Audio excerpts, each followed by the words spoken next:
now satisfied. You've gotten to the point where you're satisfied. Okay. So to have a great transformation starts from within. To make a lasting impact, you must first embody the change you envision for the world. Like, okay, so you want to make a change. What are you going to do about that? What are you going to do about making a change? Because you cannot make a change when you're small. You cannot do anything like just when you're a baby and then you have to move, you have to do stuff. You cannot do anything by yourself. And so you know that you cannot endeavor to just be at that stage. You cannot endeavor to make the impact you need to make because you're currently in a small state. So you must first embody the change you envision for the world.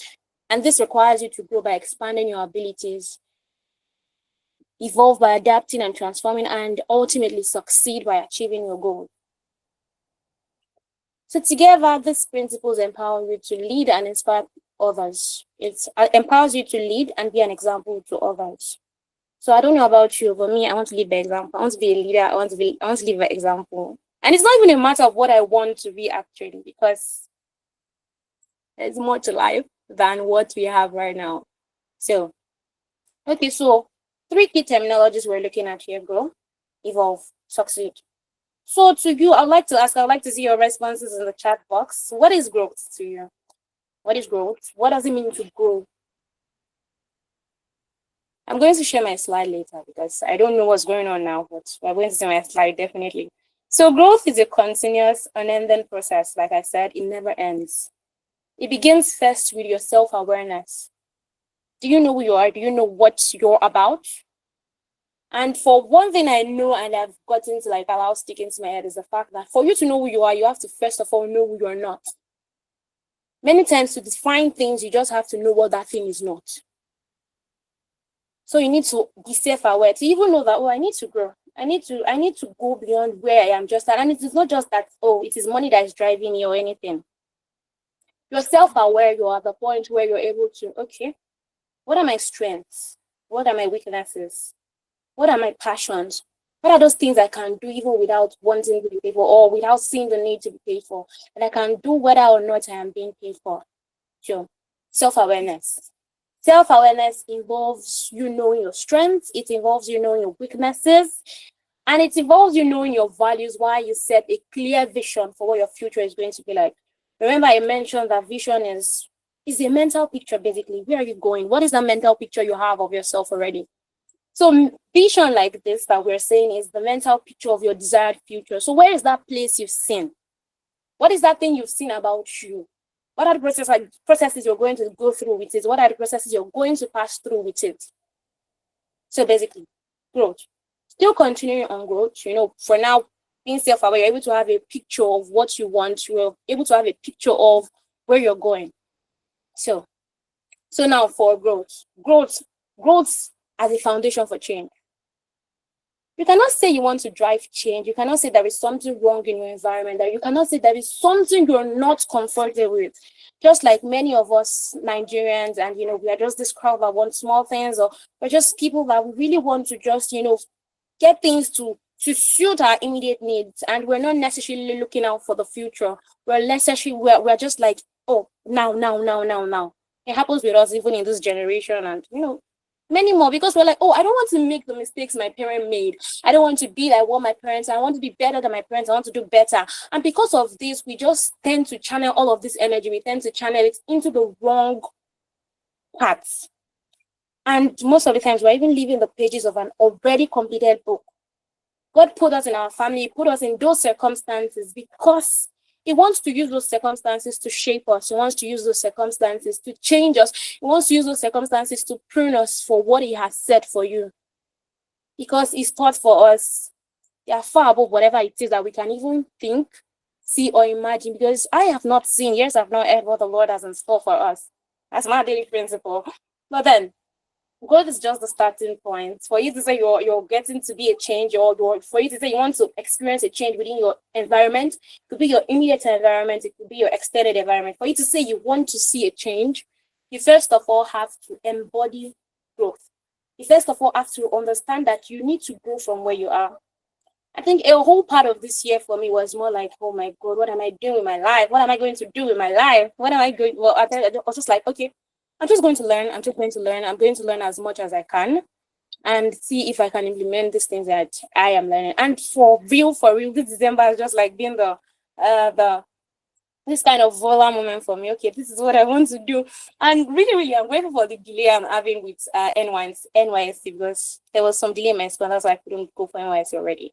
So this whole break for me was just like, okay, it was good. Just God giving me a pause. Anjiee, you need to sit back. You need to allow me carry you. You need to allow me take you through the process, take you through the journey of growth. You need to let me carry you. You need to be my baby.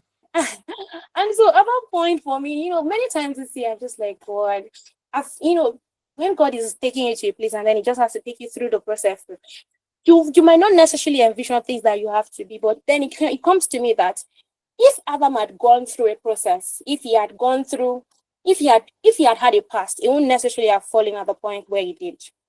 He won't necessarily have just put mankind in this chaos that we currently are in. And so I understand process. Joseph, God showed Joseph the picture. Oh, you're going far, people are going to bow to you and stuff like that. And then he did not show him the picture. He did not show him what his process is going to be like. And then at that point, if you were Joseph and God showed you where and all of the fact that you're going to be in prison, you're going to be in different places, and all of those things you're going to be, if you were in that point, would you want to go? You just be honest with yourself. Would you want to go on that journey? For me, I'm gonna run. I ain't gonna do that. And so God doesn't show us the full picture. He shows us in glimpses. He shows us in parts.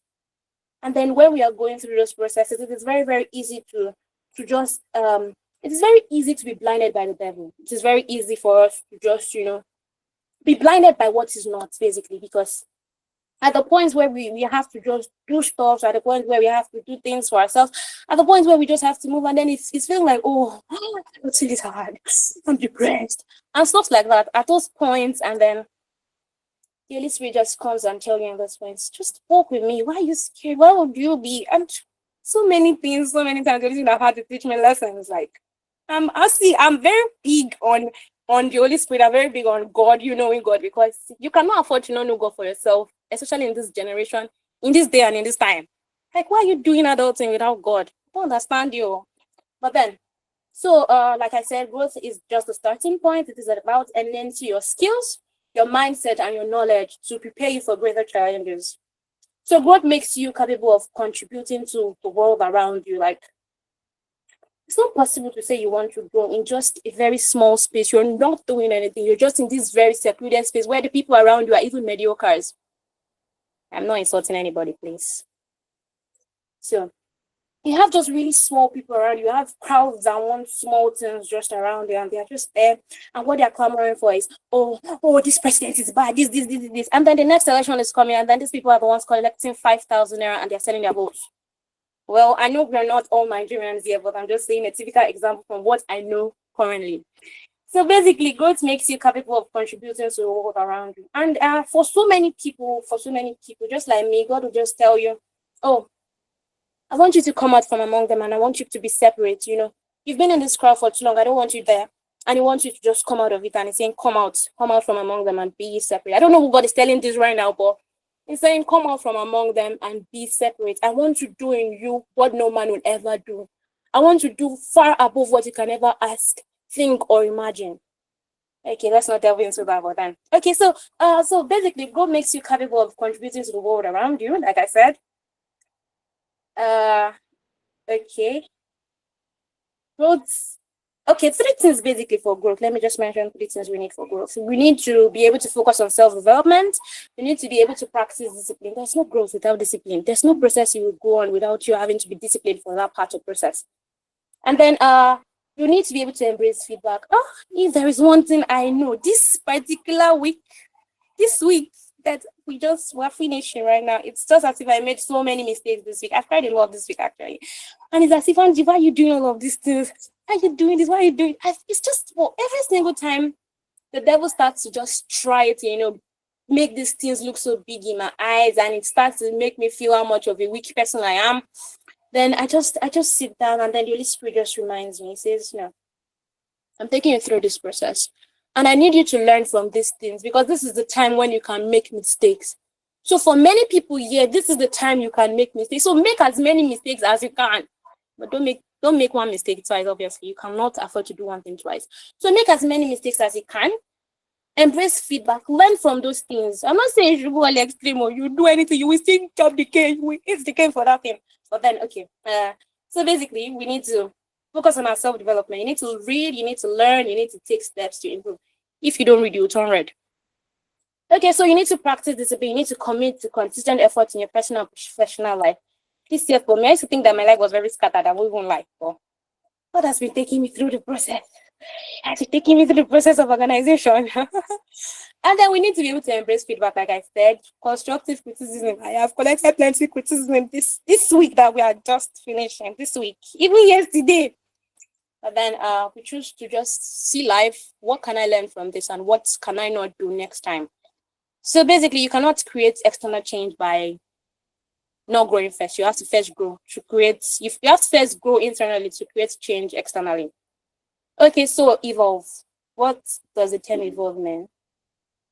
Please, if you know, please drop it in the comment section. I really appreciate. So evolution is a step beyond growth. It is transformation through adaptability. Transform, adaptability, two things. Transform, adaptability. Transformation that comes from adaptability. So adaptability is the ability to adjust to the ever-changing circumstances with ease. Like this is life. Change is constant. Life will always change. Like, I just used to look at it. There's just this case study I like looking at, and the fact that 2020 came and it was just like this, everybody took a break in the world. And, at that point when this general break was on, so many people saw purpose. Like me, for one, I found God. That was the time I found God. I know. So many people took this in a way that, okay, why is this happening? And they didn't necessarily do anything to change where they were at. They didn't necessarily do anything. Okay, how can I evolve? How can I adapt to the situation? How can I adjust? Because obviously so many people lost their job, and it was at that point they had to sit and think deeply. What can I do? What can I do in this situation? From that time till now, the kind of gigantic growth these people have experienced. For those that decided they just decided to allow the situation be ahead of them. They allowed the systems to put them down, because obviously the system is built to oppress you. But why not live above the systems? So transformation is a whole new change in form, function, or nature. To transform, you are changing from one particular form to a new form. Okay, so continue, because I don't want to waste our time. I think one of our speakers is around already. So, like I said, evolve. Growth equips you, but evolution transforms you. To bring about change, you must adapt. So once one thing is happening, because maybe once is happening, you're not crying so much because, God, why me? Why me? Oh, sorry. Come back to reality. There's still more hard things that are coming. Okay, there's more coming, and then you just have to learn to adapt, basically. You have to learn to, okay, God, what am I going to learn from this? So what can I do? What are the implementable strategies I can put in place for this to work? So you need to be flexible. To bring about change, you must adapt, you must innovate, and you must integrate new ways of thinking and being. So you need to be flexible. The world is constantly changing, and so you must. Don't have a fixed mindset. Why would you as a young person have a fixed mindset? Are you fine? Anyway, so you need to learn from your challenges, use the setbacks you experience, use them as stepping stones for your greatness, use them as stepping stones to innovate and improve. Okay, this is this obstacle I'm experiencing now. What can I do better? Okay, what can I learn from this? What can I do? What change can I happen? How can I pivot so that something can work? Because I think I talked to these business owners about something called pivoting. You don't necessarily have to stick to one part. You don't necessarily have to just put yourself in a box. You can move from that box. You can be better. Okay, so like I said, you need to be flexible. The world is constantly changing. You need to learn from your challenges, like I said. Then you need to step out of your comfort zone. Those of us that I like being in comfort zone. I want to sleep all day.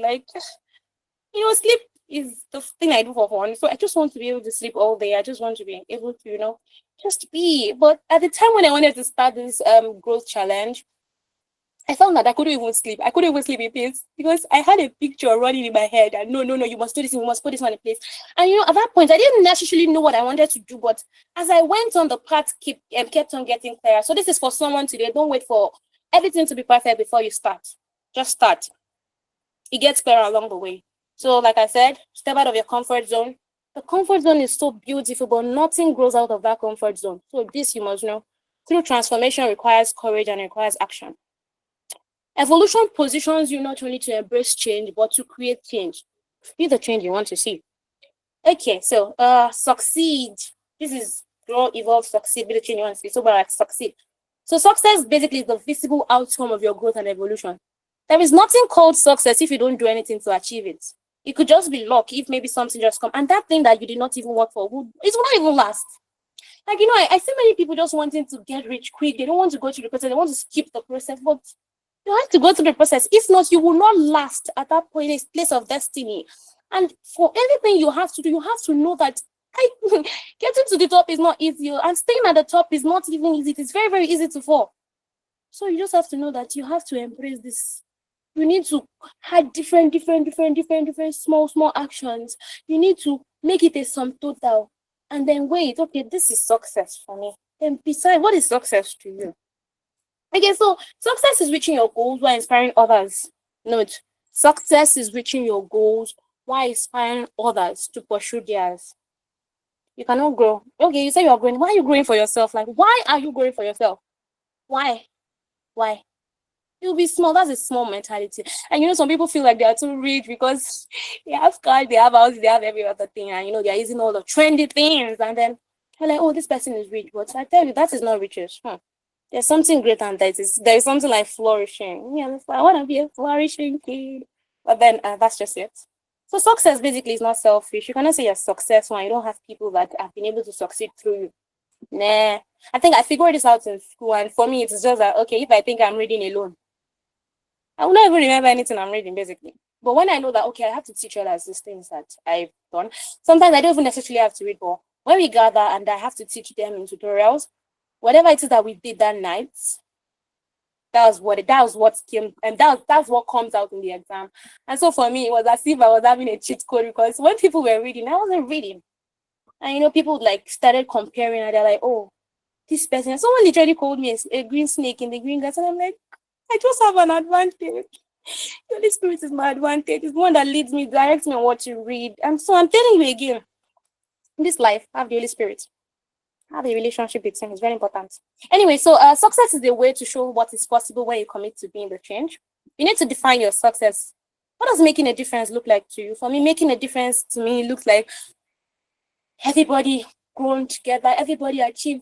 They're in this height where they're able to influence others to be changed. They're able to do stuff, and they're not just living for themselves. Even if it is within just their immediate sphere of influence, even if it is just within their immediate environment, they're able to do something. At least these people are doing something for others. They are not just doing something for themselves. So you need to lead by example, too. So success is not necessarily defined by what you have. I've said it. You need to be able to lead others, and you're not just saying, "Oh, do this, do this, do this." You're also showing what you're doing. Many times coming because I think this whole thing has just been with me. That's been my personal life. So coming and at the point when I even found God was a point when I was giving advice. I was literally talking to someone every day, and I was having to advise him every day. That, oh, no, don't do this thing. This is not right. This is and at that point I sat down and thought about my life. How would I be telling someone to do this and me, I'm like this? And so change for me started. I started working on myself. I started seeing things I wanted in my life and things I didn't want in my life. And so that process of becoming came for me. I'm not yet there. I'm not yet where I want to be, or I'm not yet where I'm going yet, but I know I'm not where I used to be. So, like I said, define yourself. So I'll leave the example. Share your journey. Your story would even encourage other people. Like, I share my story to you and all that I'm going through. Well, then we bless God for life. Okay, we don't look like what we go through. And then your story can encourage others to pursue their own growth and evolution. Like, just grow, please. Don't be a mediocre. You cannot afford to be a mediocre. So success is not just about personal achievements. It's about creating a brand for you. It's about creating a brand of you that inspires others to change. So create a brand. Create that brand called success that inspires others to change. Okay, so now be the growth you want to see. We've talked about grow, we've talked about evolve, we've talked about succeed, and now we're be the change you want to see. So you're constantly complaining about things and you feel like, oh, I don't have what to do about this. I cannot do anything about this. You're complaining about the president. Why can't he aim to be the president? You're complaining about the president. You don't even go for election. You don't even know what is going in the world. Anyway, I'm guilty of that too, by the way. But then to grow, to evolve, and to succeed is to embody the change you want to see. For you to take a conscious effort to grow, for you to take the conscious effort that takes discipline, that takes resilience, you have to just, you need to be that thing that you're saying. You need to be that change you want to see in the world. Let the change start from you. Don't always put the blame on others. Accept responsibility. Accept responsibility. This life is very fickle. It changes easily. That's one of my favorite words, by the way. So it's about aligning your values with your actions and becoming a living example of progress. Change starts with you. Work on your mindset, your habits, and your action. See, gifts can get you to places, but your character is what will keep you back. So work on yourself. Don't have bad character. Don't say Gen Z, Gen Z, Gen Z. I'm a Gen Z too, but then there are Gen Zs that have sense. And that's by the way. So work on your mindset, work on your habits, work on your actions. Be a catalyst for others. Be a growth catalyst. Show others what's possible through your transformation.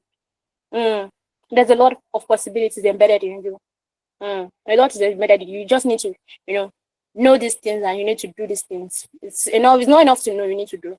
So commit to a lifelong improvement. Growth, evolution, and successes are ongoing processes. They don't stop. So you just have to tie yourself, put your hands on that plow and don't look back.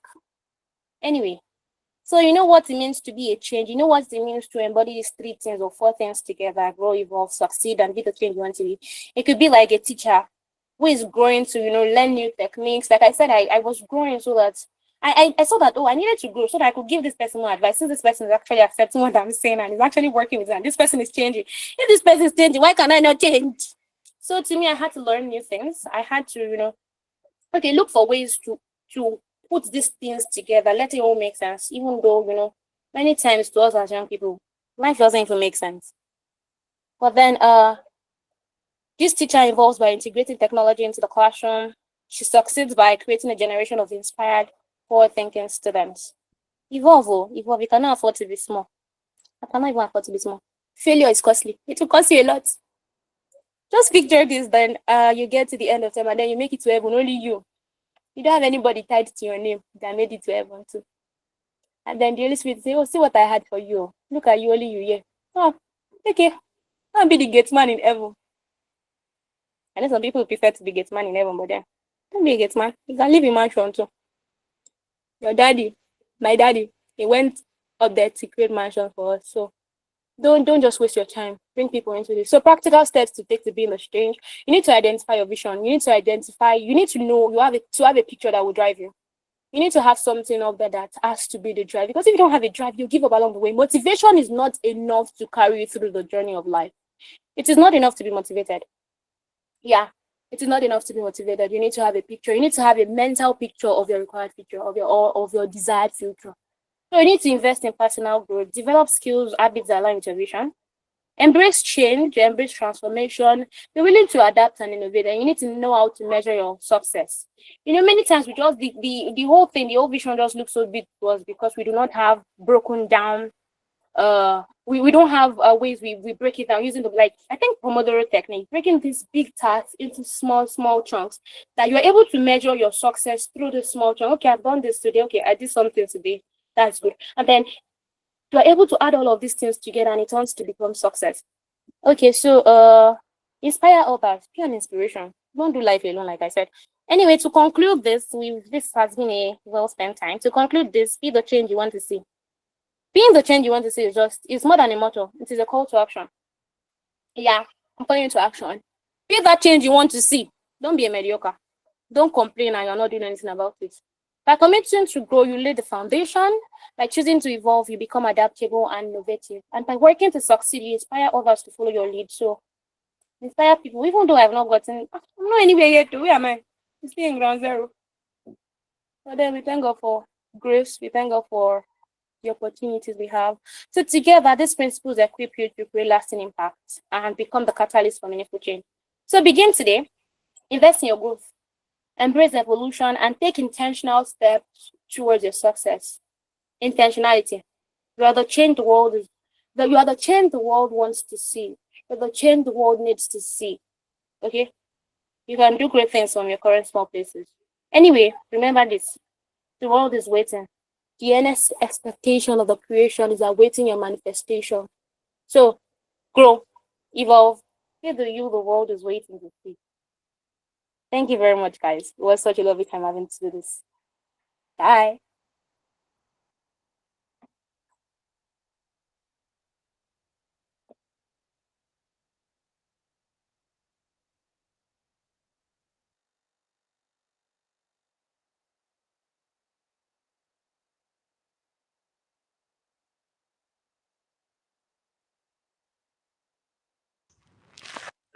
Okay, the global Angie.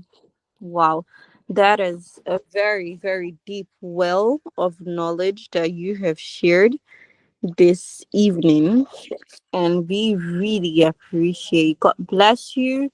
Thank you so much for sharing. Thank you for showing us such deep insights.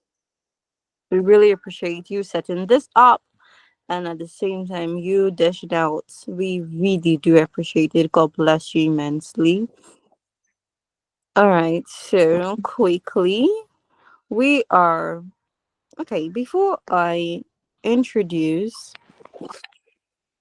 the next speaker for the evening, I am going to call the top five from the bottom of our top 20 participants for the just concluded 30 days LinkedIn challenge. Sir, please, if you can hear me, could you notify? All right, thank you so much. All right, so I'm quickly going to call their names. All right, we have here,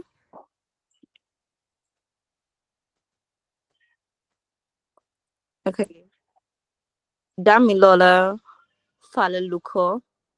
I am deeply going to apologize in advance if I mispronounce your indigenous name. It is not my intention. So at the bottom one, we have Damilola Falaluko. Congratulations. Thank you so much. Thank you so much for being active. Thank you for your engagement. And up next, we have Sophia Omor. Sophia Omor. Then we have Goodness Ogunleye. Up next, we have Adebayo Bolatito. And then we have Or Precious. Thank you so much to these five participants that I just mentioned. Thank you for your participation in the just concluded 30 days LinkedIn challenge with TD and the global Angie. We appreciate your efforts. We see you. We notice you. Your efforts are not going to go unrecognized. God bless you, Bex. And your certificate is sent via email. So please hang on. All right. Up next, we're going to have our next speaker for tonight. All right. In our midst, we have the very delectable, stunning, outstanding Amarachukwu Ozoagu. So, with your permission, Mar, please permit me to read out your portfolio. Okay.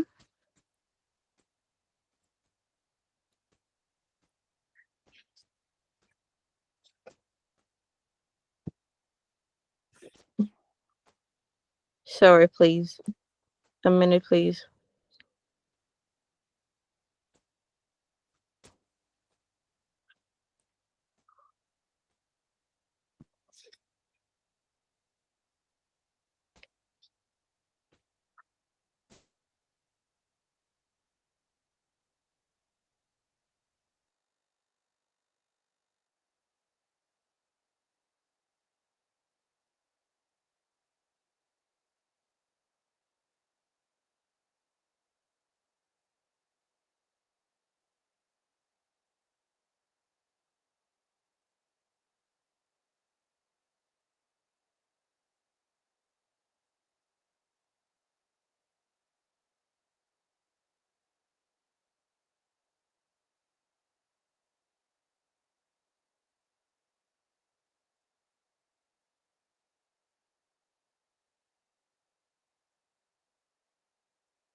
Please, I am deeply sorry for keeping you waiting. Please pardon me. Okay, so Miss Amarachukwu Ozoagu, she is such a beautiful person, honestly, and coincidentally, my namesake. So Amarachukwu Claire Ozoagu, a dedicated virtual assistant, customer support personnel, and voiceover artist, she has found a way to turn LinkedIn into a productive tool for greatness.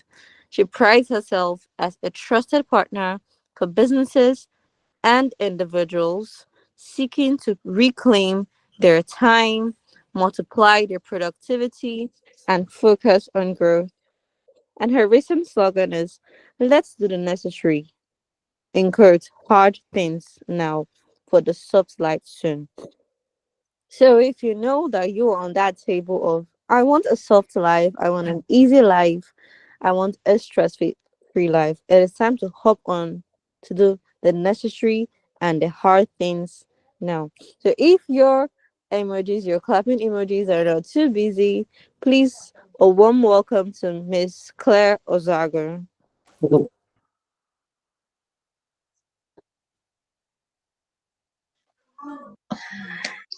Thank you. Thank you. Hello, good evening, everyone. I hope I can be heard. Can you hear me?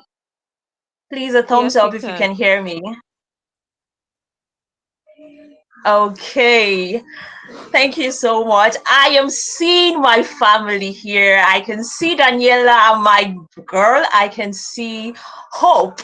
I can see Bakari. Thank you guys so much. I can see all of you here, Victor, and I am so grateful to have you all here. But can I tell you guys the truth? The honest truth is that at 10 a.m. yesterday, if you're following me, you would notice that I posted a video showing that I was rounding off my preparation for this talk. And as early as 1:45 a.m. today, I was so ready and pumped up for this. And the truth is that I am here right now, and suddenly I feel so sleepy. I feel like I want to jump into my box, and I don't want to do this again. I feel so shy. I don't know. Not shy, but I just want to sleep. I feel so tired all of a sudden because I don't know. So, what are we going to do about it? Because I need help at this point. Is there something that can be done? All right. So, I am really so grateful to have you all here. And I am thankful that you're lending your ears and opening up your minds for a topic which I have preached so much for like the past 3 days. A topic that you may or may not be interested in, but then hopefully you would be walking away with a new and fresh perspective. Today, we are going to be looking at how to deal with imposter syndrome in the virtual world. And I'm going to first of all apologize for not turning on my camera. I mean, Nigeria is happening right now. Okay, I'm going to apologize for that. But then I would love to quickly share my screen because I want you to go over this with me. Okay, so here we go. Give me a few. Um, yes, to share my screen. Okay, all right. So I hope you can see my screen. Please turn you can turn off your mic and say yes. I want to feel that I am communicating with you. I mean, you all have been here with me. I want to hear you say yes, you can hear me. Okay, okay. All right. Yes, we I can need that hear you. energy. All right. Thank you so much. So we're going to be looking at dealing with imposter syndrome in the virtual world. And the first thing we are going to be looking at this point is introduction to imposter syndrome. It's it's a crazy syndrome, right? This syndrome makes you have it. I mean, you have it, but at times you don't even know you exactly have it. You don't know the name or what exactly you were fighting. So today we're going to be introducing us to imposter syndrome. We're going to be looking at the causes and symptoms of this imposter syndrome, and most importantly, which is the part I am going to be super duper excited to share, is wielding imposter syndrome positively, especially in this virtual world, because most of us are looking to go into the whole remote job thing, right? So, and after that, we're going to be rounding up. I don't want to take so much of your time, okay? So, reading from my screen, it says imposter syndrome is the persistent inability to believe that one's success is deserved or has been legitimately achieved as a result of one's own effort or skills. I mean, you have worked so hard for this. It is evidence that you have worked so hard for it, but you still find it so difficult to tell yourself that, oh, I earned this, I deserve this. You still keep asking yourself if you really deserve to be here. Those who have it doubt their skills, they doubt their talents, they doubt their accomplishments. They think they are deceiving others because they feel as if they are not as intelligent as they outwardly portray themselves to be. Something happened to me in my 2 last years in school, right? From my first year, if you've been following my story, I was so not interested in microbiology. I hated it. I mean, I wanted to study nursing. If you look at me, you might be seeing that nursing looks good on me. Yes or no? I need you to answer me. Does nursing feel like it to look good on me? Oh yeah. Hello, can we hear me? Okay. So I wanted to Nurse study Amara. nursing, but then okay, okay. So So I wanted to Yeah, study but we can't nursing, see but you. then We can't Nigeria. see you. Can you see my screen? Can you see my screen? Yes, yes, very clear. But All right. looking at the screen, we can't see you to know if nothing look good on you or not. Okay. Okay. I was asking, judging from my images on LinkedIn. I mean, the most part of us came from there. Okay, so that's okay. I wanted to study nursing, and then eventually Nigeria gave me microbiology, and I hated it. In my first year, I was bagging a lot of D's and E's, and I was so comfortable with it. I did not care. And in my second year, the same thing. All I thought was I was going to just write my jam, because I wasn't even planning to do a change of course. I was just going to do jam and then move out. And whenever results comes out, I have this, at the time, I have this clique of 4 friends. And whenever results comes out, I know how each of the grades usually come out. And I'm usually the least, right? When I see everybody's results, if the 3 of them are getting B's, I know that I'm going to get a C. If they are getting C's, I know that it's going to be a long thing for me. I'm going to be getting lower, right? So I felt like that's where I am, right?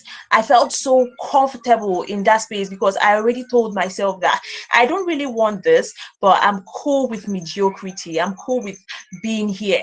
And whenever I get a grade that's higher than their own, I get to ask myself, shouldn't you write this exam? Did I write this exam by myself? What happened? What went wrong? Why are you getting a grade lesser than mine? It was that bad. And I continued like that until my third year, when I eventually decided to get serious, of course, with the help of some people. And then from there, I started getting really good grades that were way higher, or not always higher, but really great grades. And at the beginning, again, I was fighting with being above them. But with time, I got to understand that what I was fighting has a name. it's that imposter syndrome that's telling me you are not good enough. It's that imposter syndrome that is telling me all your friends are better than you. It was that imposter syndrome that was telling me you do not deserve to get an A. A is not for you in this course. When I realized it had a name, that was the point where I knew, oh, this thing is something I need to fight. This thing is something I must overcome if I am going to be successful. Now, I am just putting out the story because I want you to know that the first step for you to overcome imposter syndrome, both in the physical and in the virtual world, is for you to recognize it. You need to know that you have it because you cannot fight what you don't know. Am I correct? Are we following? Are we together? You cannot fight what you don't know. Yes, yeah. And this syndrome we are talking about, it has this powerful negative impacts on a person's valuation of their own worth. And that is why when someone walks up to you and say, ne, global Anjiee, you are shining, you tell them, shine for where? Shine waiting. Sure, you don't deserve to shine. A shine in an offense. If you say thank you to that, is something going to happen? No, nothing is going to happen. Heavens will not fall. But because we are always trying to put ourselves down, even when others see us where we actually are, we tend to take that out. We tend to say, no, nah, this cannot be me. It can be me. And then we just remain there because we are yet to find it out. So we're going to quickly move to the causes of imposter syndrome. There are 1,000,001 things that can cause this imposter syndrome, but I'm going to summarize all of these things into three. I'm just going to put them into three before I can maybe go over talking about some of them. This situation often comes up when most of the time you are required to leave your comfort zone, when you have to fill these really big shoes. It comes up when you have to be out on your own, when you need to do things on your own, like the way you were coming out on LinkedIn, the way you were showing yourself on social media. You're putting yourself out as though this is what I want to do, this is what I want you to see me as, this is where I am. When you have to be out on your own, this syndrome creeps its head out. Now, when you have to compete at the table for a seat, the virtual world is very, very competitive. And if you are in this room and you're a virtual assistant, you can tell that the virtual assistant field is on a whole different level on its own. It is very, very competitive. So you are again going to be having imposter syndrome because you have to compete at the table for a seat. These things are not familiar with you. You are not familiar with them. They're not things you have to do. It is pushing you out of your comfort zone. And so you begin to ask yourself, who am I to play big? Who am I to even show up when these big creators show up? Right? So this summarizes the causes of this imposter syndrome. But listen out what we have on my screen. It says remote work isolation. As virtual assistants or as remote workers in a virtual world, we work remotely, and working remotely can reduce your visibility and feedback from peers, from your supervisors, which can lead to uncertainty about your performance and contribution. Because in a physical setting, you can easily do something and your boss is hyping you up real good, right? In the virtual world, the person you're working with on a project might just not be that kind of person. They might not be that person to always tell you, you're doing this great, you are amazing, so you just do what you have to do and let it go. So when someone is actually telling you, girl, this is a bang, you're telling yourself, did I really do that? Please let that thing slide. Now just look. When you make a post on social media about yourself, because no one is there to give you that ginger physically, you're doing it from one corner of your room. You don't get maybe usually you don't get so much engagement on your content. The day you eventually do, you immediately try to tie it to something. Maybe coincidentally that day you tagged a bigger creator, and because you tagged that person, there is a little more traffic. No, what you feel is that tagging that person will bring a little more traffic, and if it eventually happens, if the algorithm decides to eventually push you out, I'm speaking about LinkedIn, you tell yourself, I didn't do this, it was because I tagged this person, that was why this post showed up. But this is a content that took you, for someone that is starting out, it's possible that that content took you more than an hour to put together. It took you more than 2 hours. It took 3 hours of your time to put together, and you're telling yourself, no, I did not get this visibility because of the quality of this content. I did not get this visibility because of the value I give. I am getting this visibility because I tagged a single creator. Remote work isolation, that is what we are looking at. Then the next is high competition. Virtual roles often involve competing in a global talent pool, which can really raise comparison and feelings of inadequacy, especially in the workplace. You see people doing things and you keep asking yourself, can I even do this? And the day you eventually do it, you are so surprised, and you refuse to take the glory for it because you feel like maybe you're not supposed to get it. You got a little help from somewhere. That also was something that you worked hard for. Then ambiguous metrics can be challenging to measure success in virtual roles where the outcomes are less tangible and the feedback is infrequent. You're not always getting that big traffic you want, that big feedback you want, that high praise you want. With time, imposter syndrome begins to creep in, and then you begin to ask yourself, I think I am not supposed to be here. And this is something that happened to me because when I started out on LinkedIn, I started with my videos, and initially I was just coming out. My first video, my second video, my third video were not getting so much engagement. Then from the fourth, it started growing. I started gaining so much visibility, and I was asking myself, shey this learn what they learn? Shey this my learning journey? This is what's gathering people. And when I talk about people, I'm not talking about people that I am better off than. These are people that are way more experienced than I am. They are coming to see me, they are coming to find me, and when they don't see my video at the scheduled time, the normal time when I post, they are coming to my direct message to ask why I have not shown up.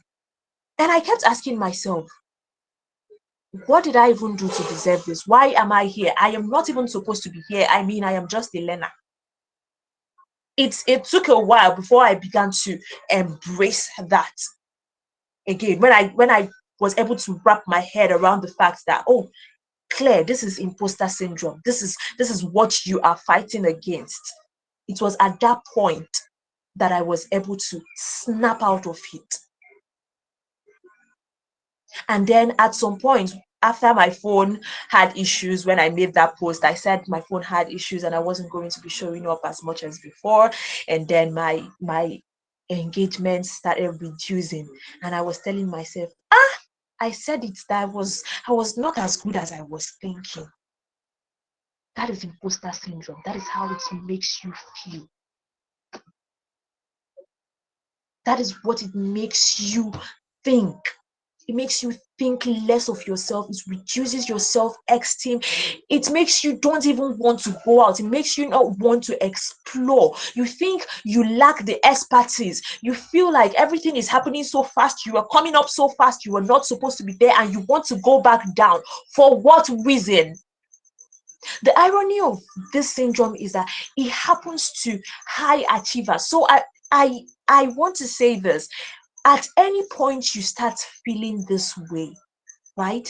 At any point you start feeling like, this might be imposter syndrome, I need you to tell yourself that you are a high achiever, because that thing you are feeling like you did not deserve, you worked for it, you earned it, you put in the work, you had sleepless nights to make sure that it was up and running. So give yourself some grace. Okay, so now we are again going to move to the symptoms, because I've been talking about what causes it, but how do you identify that this is what I am suffering from at this point? Oh, this is what I am going to call imposter syndrome. Okay, so I need to fight it. These are the symptoms of imposter syndrome in the virtual world. Are we together? Are we following? Please, if you're following, I want to hear your voice. Again, I want to hear your voice. I want to hear you say, I am Yes, following. yes, Are we yes, together? yes, I'm Yes, Yes. I'm following. following. Oh, all right. That's more like it. Thank you very much. So, yes, the first symptom in the virtual world, you have a meeting and you are over preparing. You are preparing and preparing and preparing over and over again. Now, I want to tell you something. It is not exactly a bad thing. It's not, I'm saying, I want to say, it is not exactly out of place for one to feel this way. I mean, I think it reared its head when I started preparing for this meeting, and it made me go all in for it. So, speaking about the first way that you can wield imposter syndrome in the virtual world in a winning way, it has to be you realizing that you have it, and then fighting, doing everything you know that you need to do to make sure that you are prepared. So one of the symptoms is you over preparing for a meeting or something, a project that is coming up. You know you are ready, but you still keep asking yourself, am I sure I am ready? Am I complete? Is there something that is missing? You are just all over the place. Your head is not put together because you are scared that what you have done is just not enough. You think you are not the best fit for it. Then the next is dismissing positive feedback, like the example I gave you other time. You're looking so good. I beg, leave that thing, John. No be me. Leave that. Look good for where? Then you are scared of being visible. If you go on LinkedIn every single day, one creator or the other keeps telling you, show up. They keep telling you, just start. They keep telling you to put yourself out, and you are telling yourself, no, I can't do this. You are scared of showing up. Fear of visibility, that is a symptom of imposter syndrome in the virtual world. Then you are always procrastinating. I'm going to put out this post today by 10 a.m. And by 10 a.m., oh no, my audience might not be awake by 10 a.m. I'm going to do it by 11. And by 11, you're telling yourself, oh no, maybe I should just do it by 12. Or tomorrow, I will just do it tomorrow. Early in the morning, by 5 a.m., I will do it. You keep procrastinating and you keep going over that content again and asking yourself, is this okay? Now, while you are doing all of this, it is boiling down to you overworking yourself.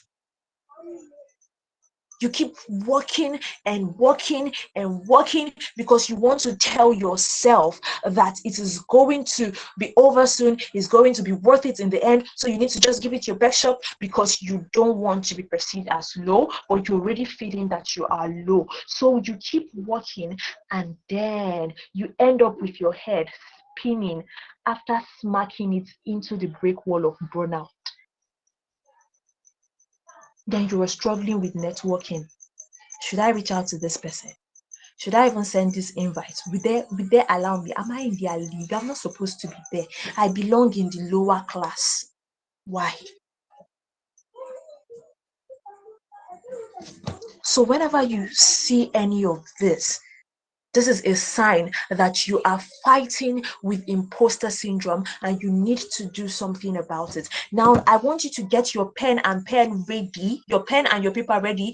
If you know that this is you, if you know that you keep telling yourself that you are not good enough as the people around you, If when you walk into a room, either a physical room or a virtual room, you be like, it seems like I'm the dumbest person here. It seems like all these people are higher in class. It seems like all these people are any better than I am. Maybe I'm here by mistake. If this is you, I need to tell you something, some steps that you need to put down. And I want you to write it down because you need to look at it. So that whenever this syndrome rears its head, you look at that place where you have written it and know what next to do. I don't need you to forget it. Again, if your success or your win is constantly being attributed to luck, if you're always telling yourself, I got this win because this person recommended me, it's not like I'm so good, it's because I know the person, then you should also get your pen and paper. And this is the first question I need you to ask yourself.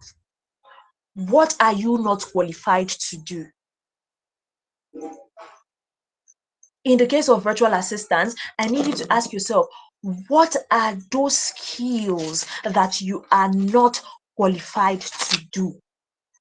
It could be anything. It could be maybe perfectly scheduling meetings across different time zones. Because the truth is, it might just be 2 or 3 things that you are not exactly good at rather, that is making you feel adequate. So if you're able to write it down and tell yourself that this is what I am not exactly good at or qualified for, you'll be able to start tackling your problem from the root.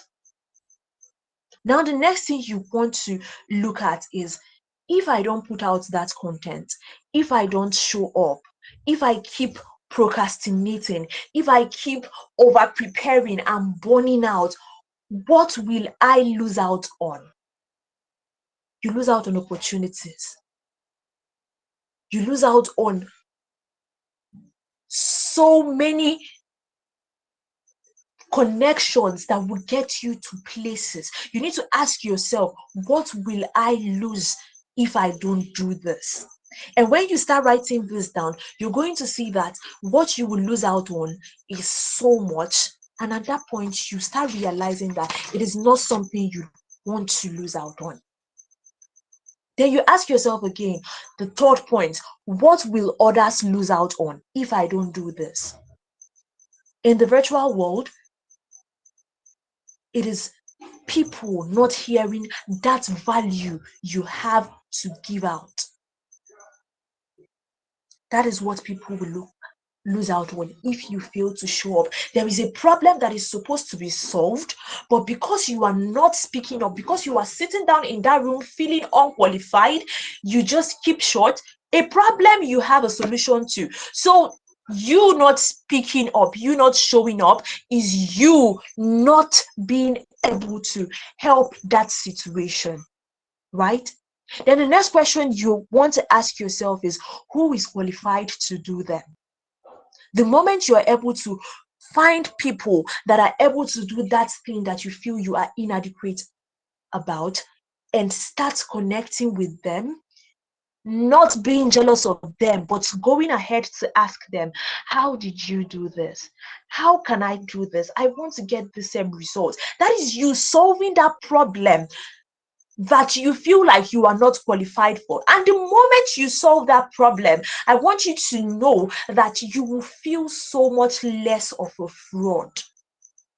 When you're able to start scheduling those meetings across time zones efficiently, when you start being able to take those meeting notes, when you start being able to manage that calendar, to handle that tool or the so many tools in your arsenal, you begin to feel less like a fraud. Okay, then the next thing is, who can I partner with? Who can help me? Who can I ask for help? You don't always have to do it all by yourself. So when you find someone that you can partner with, it's a whole lot easier.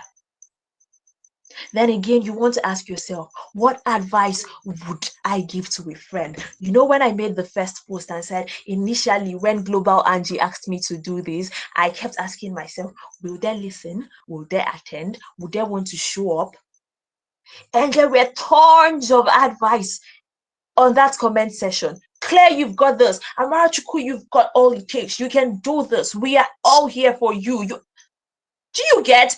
I want you to give yourself that advice you would give to a friend in that situation, because it's easy for us to give out advice when we are not the person or the people in that position. But when you are able to recognize that this thing you are feeling is not right, it's the imposter syndrome, and you start asking yourself, what will I do if it were to be someone else complaining about the same thing to me? What will I tell the person? When you start to give out that advice, pen down those advice and digest it and start taking steps towards it, you see that you are beginning to conquer that imposter syndrome in the virtual world.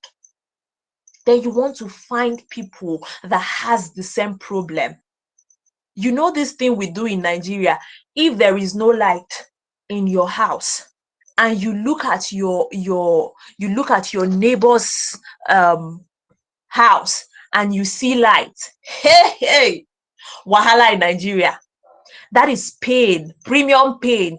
You feel like, oh, why will I not have light and these people will have light? But when is everybody not having light altogether? Sharp. Very good. At least at this point, all of us will look for a problem to it, a solution to it together. So you want to find people that are going through the same problem. Because when you say, this is what I am going through at this point, there is someone else who has just moved a step further from that particular place where you are. Because if you are just alone and you keep seeing people that are 10 steps ahead of you, you keep seeing people that are 20 steps ahead of you, you keep telling yourself, this is so much for me to handle.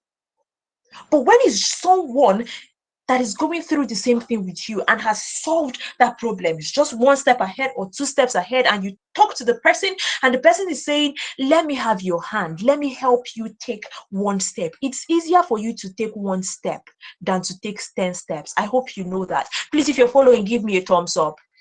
If we're still together, give me a thumbs up. Are we following? Are we together? All right. Thank you. So yes, you want to find people that are suffering from the same problem as you, so that you all can go together, right, and solve it together and find a solution together and help each other. And when it is killing you again, you say, it don't come, oh, this thing don't come, oh, they're telling you, girl, you got this, guy, you got this, see this win, you deserve it. I want you to face this with this mindset. Tell yourself whenever you're feeling this, that it is this way. Sometimes you win and sometimes you learn. But either ways, you are not entirely losing out from any end. You either win or you learn. You're not going to call it failure at this point. So whenever you feel like this imposter syndrome is creeping up and you need a change, remember these steps that I have outlined. They are practical ways for you to fight this, especially in the virtual world. So when you get that job, you don't always attribute it to recommendation. I mean, the person that is recommending you for a job in the virtual world already knows that you are good. If you are not good, that person is not going to recommend you. So why attribute it to the recommendation? Why not give yourself some grace and tell yourself that you are good? So learn, find out what the problem is, figure it out. Then when that self-critique comes, that self-criticism, look at yourself, stand in front of the mirror and tell yourself, oh, this is imposter syndrome. I know you. I know you are here. I acknowledge your presence. Talk to it. Embrace it. Tell it, yes, I know you are here. But instead of me to criticize myself negatively, I am going to speak good to myself. Let it be your motivation to prepare for whatever it is you want, so that you are good enough and you don't feel like you are the fraud for winning when you eventually do. Work with people, seek feedback whenever that feeling of I need a validation for me to know that I am good. Instead of calling it a validation, call it feedback. Say, I need a feedback. You don't need validation, you need feedback. You want to know how good you are. And when people say it to you, when they give you that feedback and it's good, welcome it. Celebrate your progress. Connect with people because you deserve the most amazing people in life. You deserve the top parts of life. You deserve the beautiful big things of life. So in the virtual world, when next you walk into that meeting, tell yourself, oh my God, I am sitting in the midst of kings and queens and I deserve to be here. I worked hard to get to this point. And at this point, I am going to round up with my saying. The truth is, this is not exactly what I started with, right? It is just a saying I came up with after my ALX program, and it's something that has continuously pushed me to want to do what I do, to show up, to want to be better. It is doing the necessary hard things now for the soft life soon. And one of them is fighting that imposter syndrome now, because you are going to high places and you cannot go there with it. So you want to fight it now. It's a necessary hard things for the soft life soon. So yes, I am so grateful to you for lending your ears to me and for showing up here. And I hope that you have picked a thing or two from showing up here at this point and at this time. And before I leave, I want you to go with me and let's go over my mantra again today. So please release your mic, lose your mouth, and let's go over it. What do we say? Let us do the necessary hard things now for the soft life soon. Are we together? Are we following? Yeah. I want to hear Yes, your we voices. are. Can we read this out Yes, together? sir. Let us do the Let's do the hard hard things, necessary necessary things now now for the For soft for the this. life soft soon. life soon. Yeah. Thank you guys so much. It's a pleasure to have spoken with you. Thank Thank Thank you. you. you, Amara. Thank you, Amara. Thank Thank you, you so Amara. Thank much. you very much. Thank you. Wow. Oh my goodness. Amarachukwu, truly the grace of God is evident in your life. Honestly, if I were to have my way, I wouldn't want you to go. I would literally tie you down to this call this night because I just want to keep hearing you go on and on. Your energy is absolutely amazing and out of this world. The way you broke down every little detail got to each and every one of us, I'm pretty sure of that. It was such an absolute pleasure to have you here tonight. Thank you so, so much. We really appreciate. Thank you. Thank you for Thank honoring you. our invitation. God bless you mightily. All right. Okay, I'm still trying to get over a lot of things that you said. I'm still trying to process it basically. And there's one thing that you reminded me of, I think a while back, where I intentionally was avoiding a lot of gigs because I felt like, oh no, there are so many people who can do that, not me, or why me? Like I was intentionally rejecting people's offers for events. Oh, we have this coming up. I'm like, oh no, I don't think I'll be able to. Why? What happened? Do you have something for that day? Do you have another event?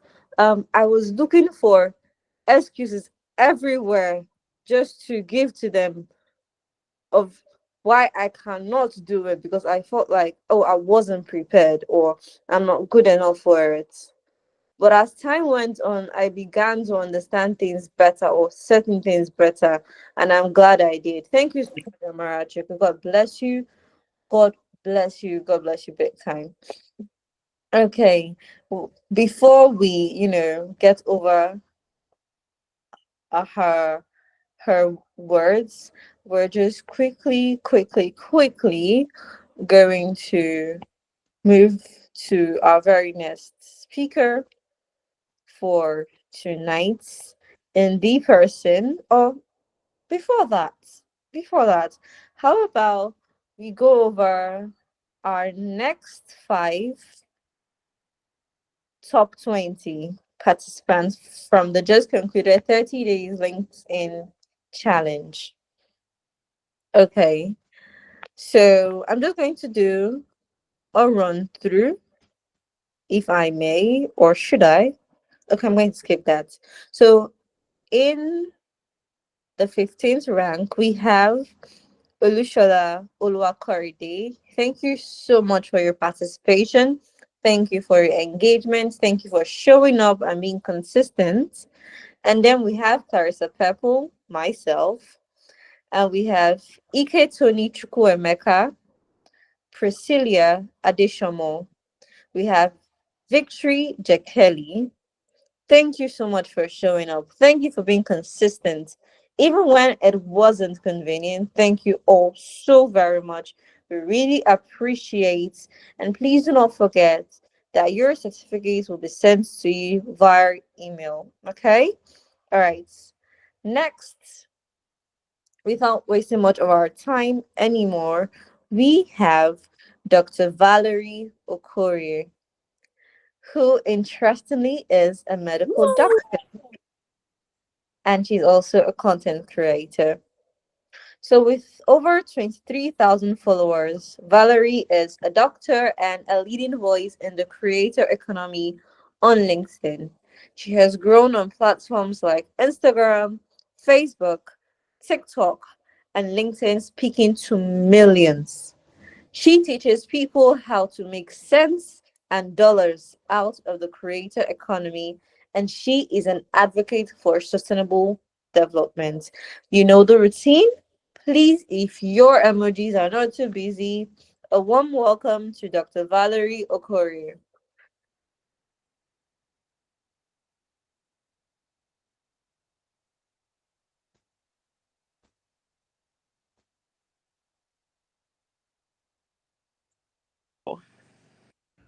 Welcome, Valerie. Welcome, Valerie.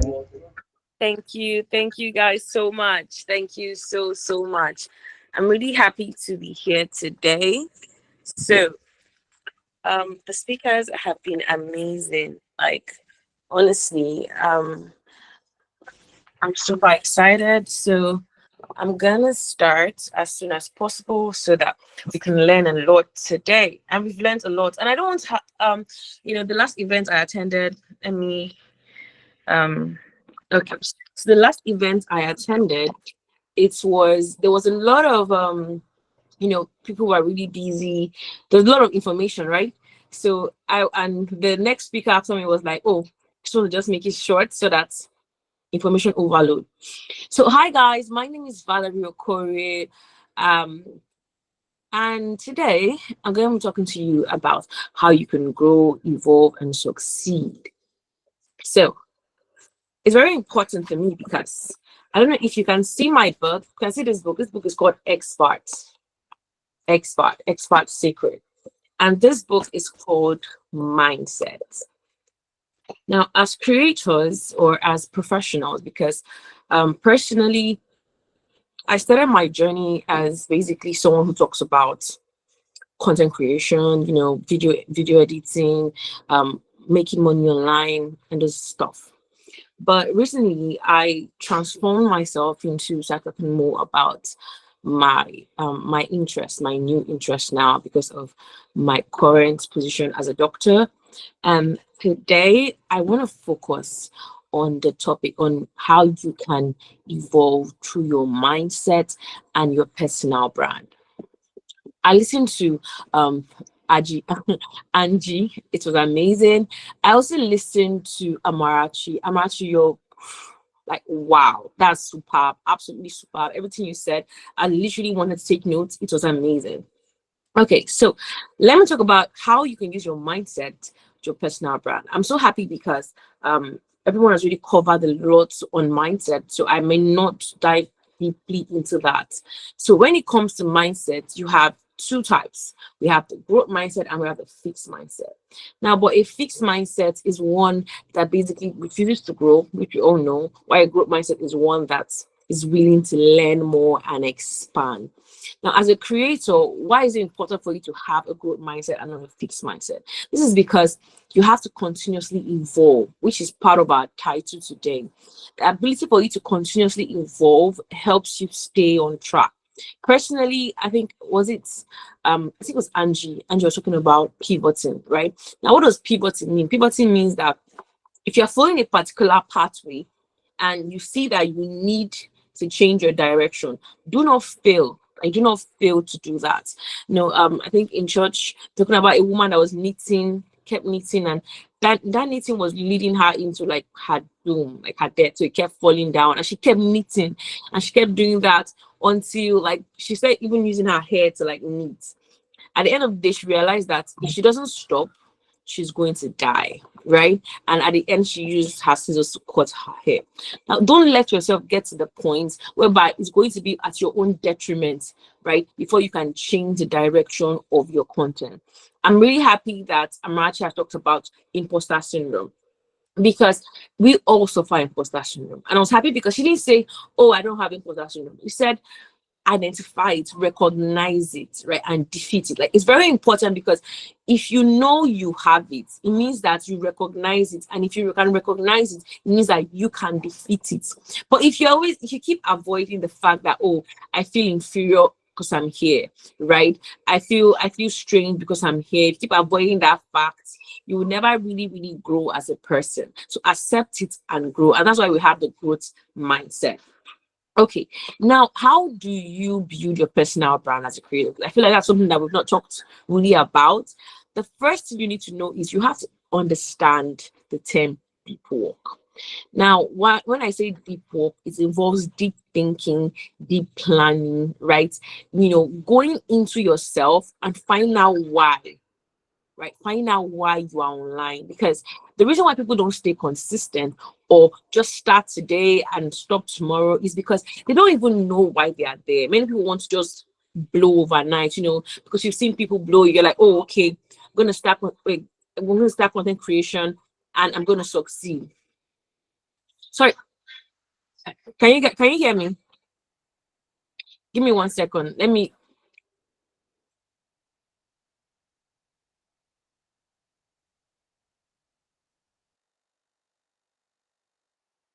Perfectly well.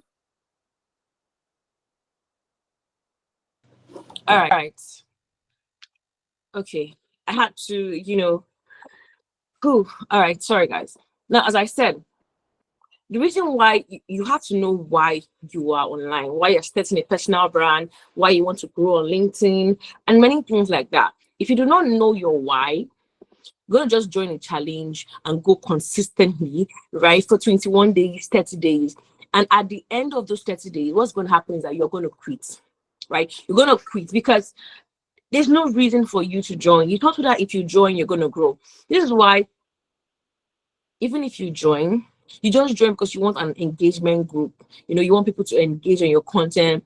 If someone doesn't comment under your post, you're upset because you do not have a why. If you have a why for joining, what's going to happen is that when people don't engage on your post, you don't really care, right? I love it because I asked someone came to my DM and I was like, how is LinkedIn treating you? And she was like, that the engagement doesn't matter. It doesn't affect her, that she's focusing on her growth.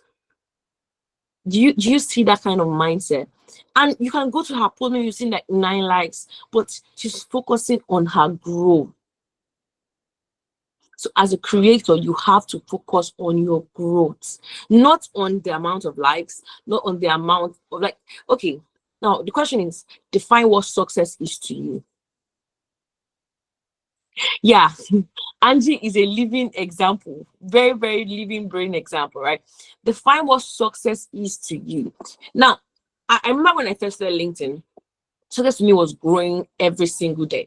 I had this target of growing 20 followers a day every single day. So I made sure that I would engage to the point whereby at least I will have minimum of 20 every day. Right now, I don't even care whether I have 20 or 100 or sometimes 200 a day. But back then, that was my goal. And that was because success to me was awareness, right? I wasn't selling anything. I wasn't, because success to me was awareness. So there are two different things when you define what your success is. If success to you is getting clients, right? Now, awareness is important when starting out, right? Building what we call accountability, building, God, sometimes what fail us, right? Building that reputation is very important when you're starting out. But just like same time, okay, just what is making justice not to focus? Please, someone should tell me. Like, he said, is it okay for me to say Valerie's being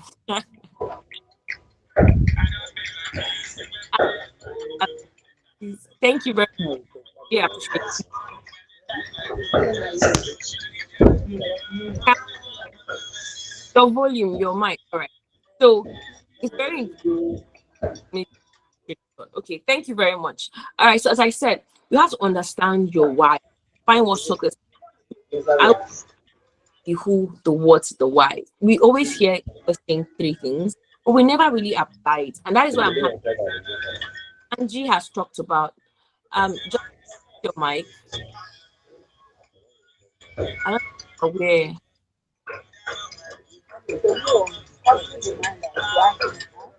can the moderator help? Okay, please, if you want to answer, you could just raise your hand up and she'll call you so you can answer so that the place is not rowdy.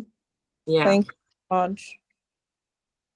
Okay, so now if you understand your what, your who, your why. Now, personally, because I keep pivoting and growing and evolving as a creator, I always maybe every 6 months I would ask myself, why am I here? Who am I, right? And what am I doing here? This is because recently I did this exercise, so I'm gonna share it with you. So let's start with who am I? So who am I? I'm Dr. Valerie Okore, right? That's who I am. And I'm very exciting. I love having fun. I love playing. I love teaching people. This is who I am, right? I love helping people, just being a part of something different, trying to develop people. I love excellence, right? That is who I am. Now, why am I here? Before, why I was here was fully based on content creation, and I still love content creation, right? But now I'm a doctor, so I have to, put in the medicine in me. Oh my God! If you guys see my, I did what's it called? A shoot recently, and they were like, "Oh, goddess of medicine." I was like, I like that name. Oh, let's see how it go. But trying to put in that my newly found career, but my career that I just entered into, right, fully into my content.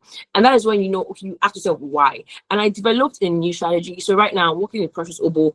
We are rebranding my profile. So this is what I'm working it with you guys, right? So let's start. So who am I? I've told you about that. Why am I here?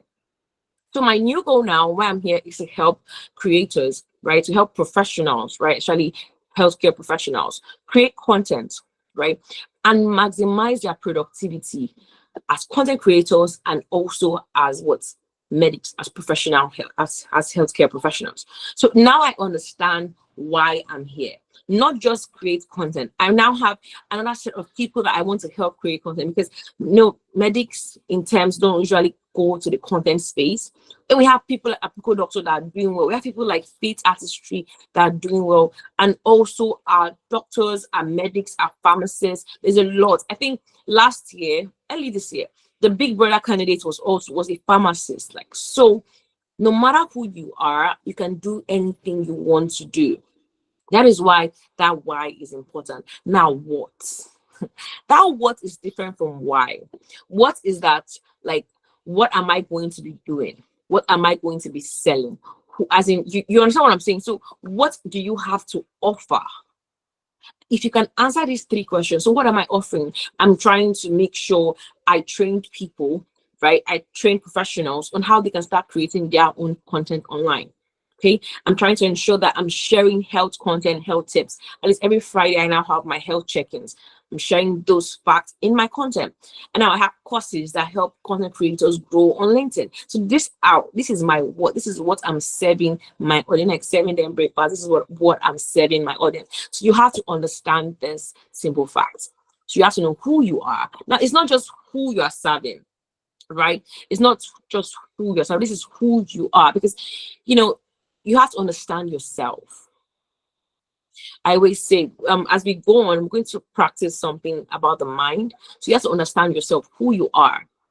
You have to understand why you're here and what do you have to offer, okay, as a creator building your personal brand. Now, before we move into what I like to call like the, this is a secret I'm going to tell you guys. And before we talk about that secret, I want us to imagine something. And it's very simple. You're going to have to close your eyes for this. So I want you to imagine the perfect day in your life. I don't mean today. I don't mean tomorrow. I don't mean next year, right? Before you imagine this, I want you to think about something. Now, there are 3 types of people in the world. The first type of people are the people that are poor.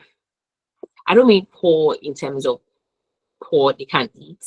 I mean poor in terms of the mind. Now, how do I mean this? These people are poor. They are people that live paycheck to paycheck.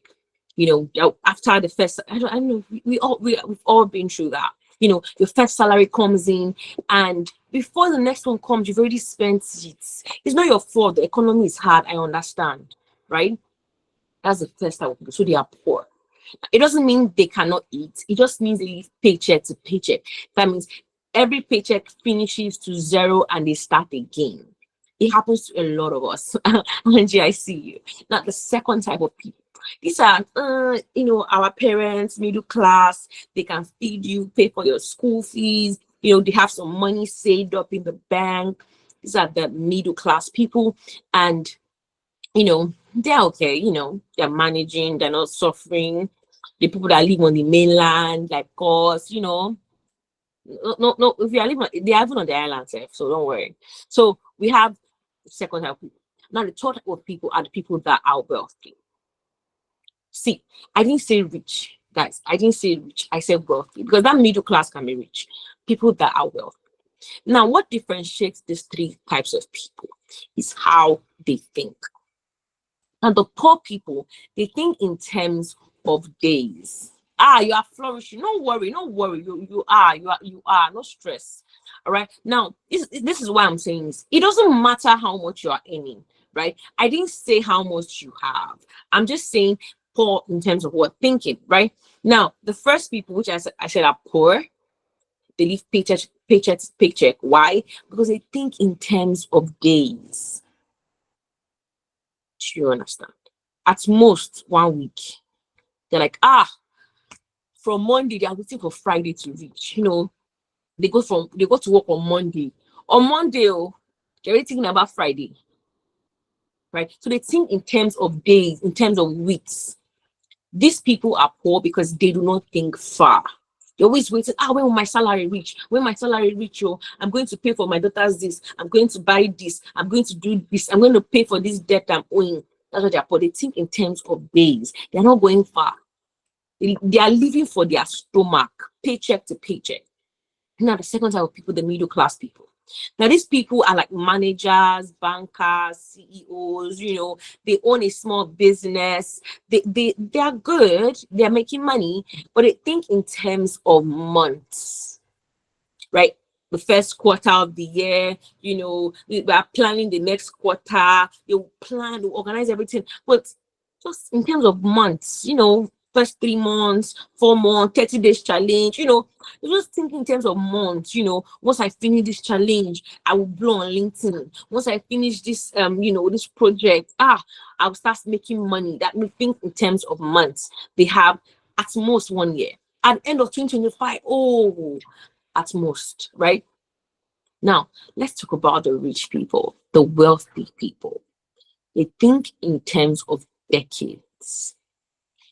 I didn't say days. I didn't say months, right? I said decades. That means they are far. They're going 10 years beyond, 5 years beyond, 20 years beyond, right? This is because you do not, if you see where you are today is not where you will be in the next 10 years. But if you keep living from paycheck to paycheck, you'll be shocked that where you are today, you may still be there. I don't know if you ever, maybe there's this person that lives on your street, or you guys went to the same university together, or maybe this bike man. This is very common with bike people. This bike man that was driving you to school in your 100 level. In final year, there's no difference. It's still the same bike, probably still the same shirt, right? And the bike was not improved, nothing. At most, maybe he bought the bike because he has served for a long time, right? This is what happens to most people, because just living, this money, as you gain the money like this, you have spent the entire thing. So in terms of thinking from today, this is a secret that half of the people in your community do not know this. And if you know it, you have more probability of succeeding. So what did I say? You have to start thinking in terms of decades, no longer weeks. Stop waiting for the weekend. Start now. Stop waiting for Friday to read TGIF. Who even created TGIF? Start now. Kita. All right. Now you know that. Now you know how to think, right? As a billionaire that you are. Now let's think about, I want you to imagine your perfect day. Close your eyes, because you have to grow, evolve, and succeed. So close your eyes. Imagine your perfect day, the perfect day in your life. These days, a day in my life is a wonderful vlog everybody's doing. Now, vlog your own in your head. From when you wake up, what kind of bed are you waking up from? Who is beside you? What kind of man or woman is beside you? Your kids, where are they? Your friends, the people around your house, the kind of house that you are in, the kind of job that you now have, the kind of business that you built, the speaking engagement that you are going to, right? Imagine it. I want you to picture it. Picture that perfect day in your life. The car that you are driving, the people that you hang out with, the food that you eat, the dream that you are going to. Every detail matters. Imagine that perfect day, how the day ends, the people around you, the smiles on everyone's faces, the fact that you are not owing anybody shish, the fact that you are happy, you are fulfilled, you are content. Just imagine that perfect day. Do we have a picture? Do we have a picture? If you do, I want to see a thumbs up. If you have a picture, if you have that picture in your head, because mine has been built over and over again, right? Do we have that picture? If you have that picture, I want to see that. I'm seeing them. Okay, good. Oh, good. We have that picture. That's awesome. If now I see you, that's amazing. So you have to build that perfect picture in your head. Now, once you have this picture in your head, I want you to know the ingredients to being wealthy. Now, why am I talking about wealth? Because it's, for you to be wealthy, it takes 7 years average, on an average, right? Because people think that it's a long road. It's not really a long road. The road is based on you, and by you I mean based on your spending, based on the way you think, based on your behavior right now. Because you ask, Valerie, how does this connect to my personal brand? Because if you can change the way you think, then you can evolve to a better person. You create a brand that doesn't just, create content, but a brand that impacts people and changes your life. So you'll not be the same person that was creating content in 2024 and the same person that's creating content in 2025. You're going to be a completely different person. All right. So this will lead me into your personal brand. The ingredients you need to be wealthy. Oh, well done, my good and faithful servant. I see you. All right, let's talk about the ingredients you need to be wealthy. Number one ingredient, you need a market. A market. So if you're to pen and paper, please write. I'm sorry, I'm not with a slide.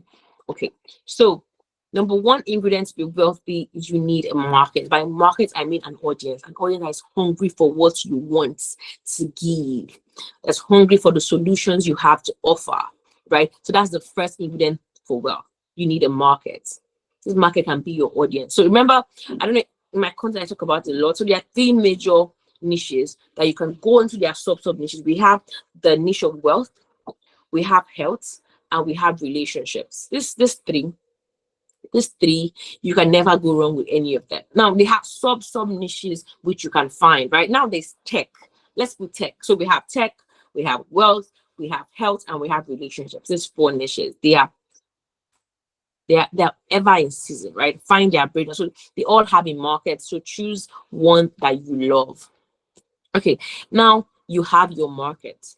Next thing you need is their attention. It's crazy because a lot of people fail to grab people's attention. As a content creator, you have to grab attention. Whether you're a professional or not, you have to grab attention. Grabbing attention is all about your hook, your, what starts your video and the value that you provide. This brings me to knowledge. You have to have a marketable knowledge. Knowledge, guys, knowledge. And how do you get knowledge? You get knowledge by studying, by joining courses, by getting into programs. Knowledge, because you will not be the same person. The reason why I'm not the same person today, right, than I was yesterday, was because of knowledge. There's some things that I know, right, that I'm sure like people around me do not. But at the same time, I'm sure that there are people that know those things. Like some things I know that I'm sure Amarachukwu knows, right? Some things that she knows that I do not know. Like today, right here, I learned a lot about imposter syndrome. Basically, I may have read about it, right? But how talking about it really, really stimulates my mind. And I'm connecting the dot. Oh, okay, this is what I know about imposter syndrome. Oh, wow, right? So when you have information, right, you have power. Now, when you now apply that information, hey, or more, that is when the real juice comes. They say knowledge is power, but knowledge applied. Knowledge was applied. Okay, so the first thing I said, you need an audience, a marketable audience. The next thing you need is their attention. You need to grab their attention. And how can you grab their attention? You can grab it through what? Knowledge. Knowledge, right? You cannot keep saying the same thing over and over again. Even if you're going to say the same thing, you can, we call it repurpose. You can add more sugar, salt, to make it sweet, like Powerpuff Girls, right? All right. Now the next thing you need is a what? If you can think about it, is a product. Is a product. That knowledge. No, see, content is free everywhere. Content is free everywhere. The only difference between your content and your product is the fact that your product has compiled all your knowledgeable content, right, into one small, valuable pack that can be easily understood.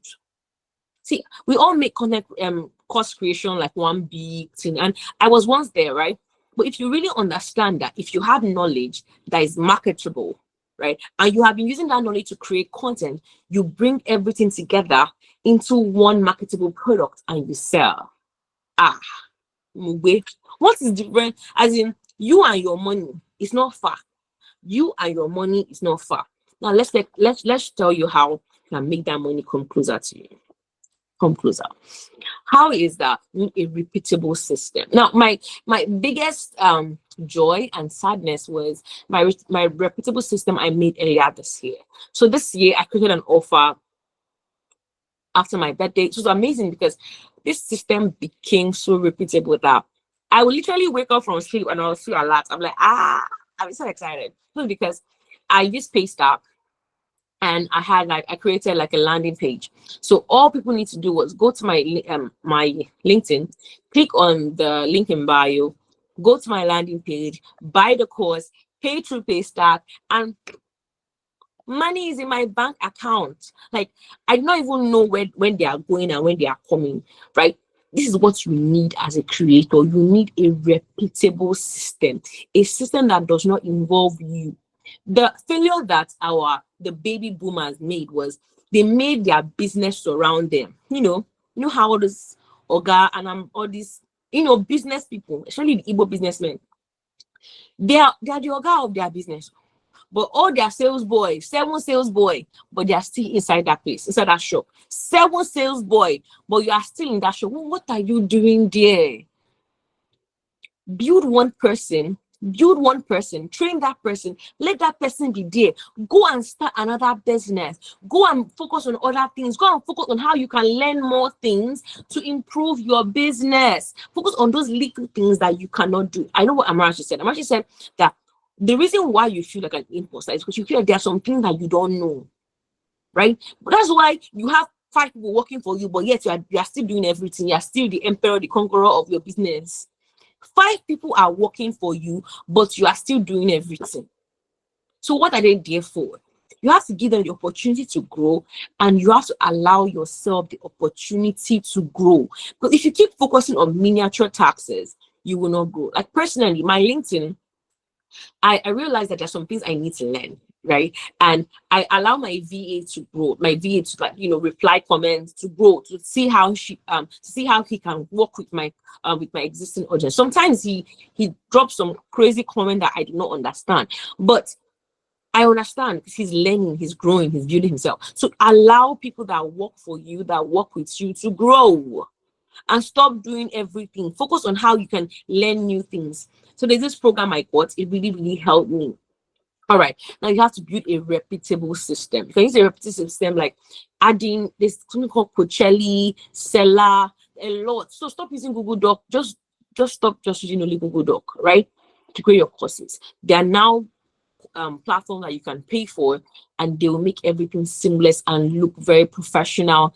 And what's the most important thing, make it repeatable.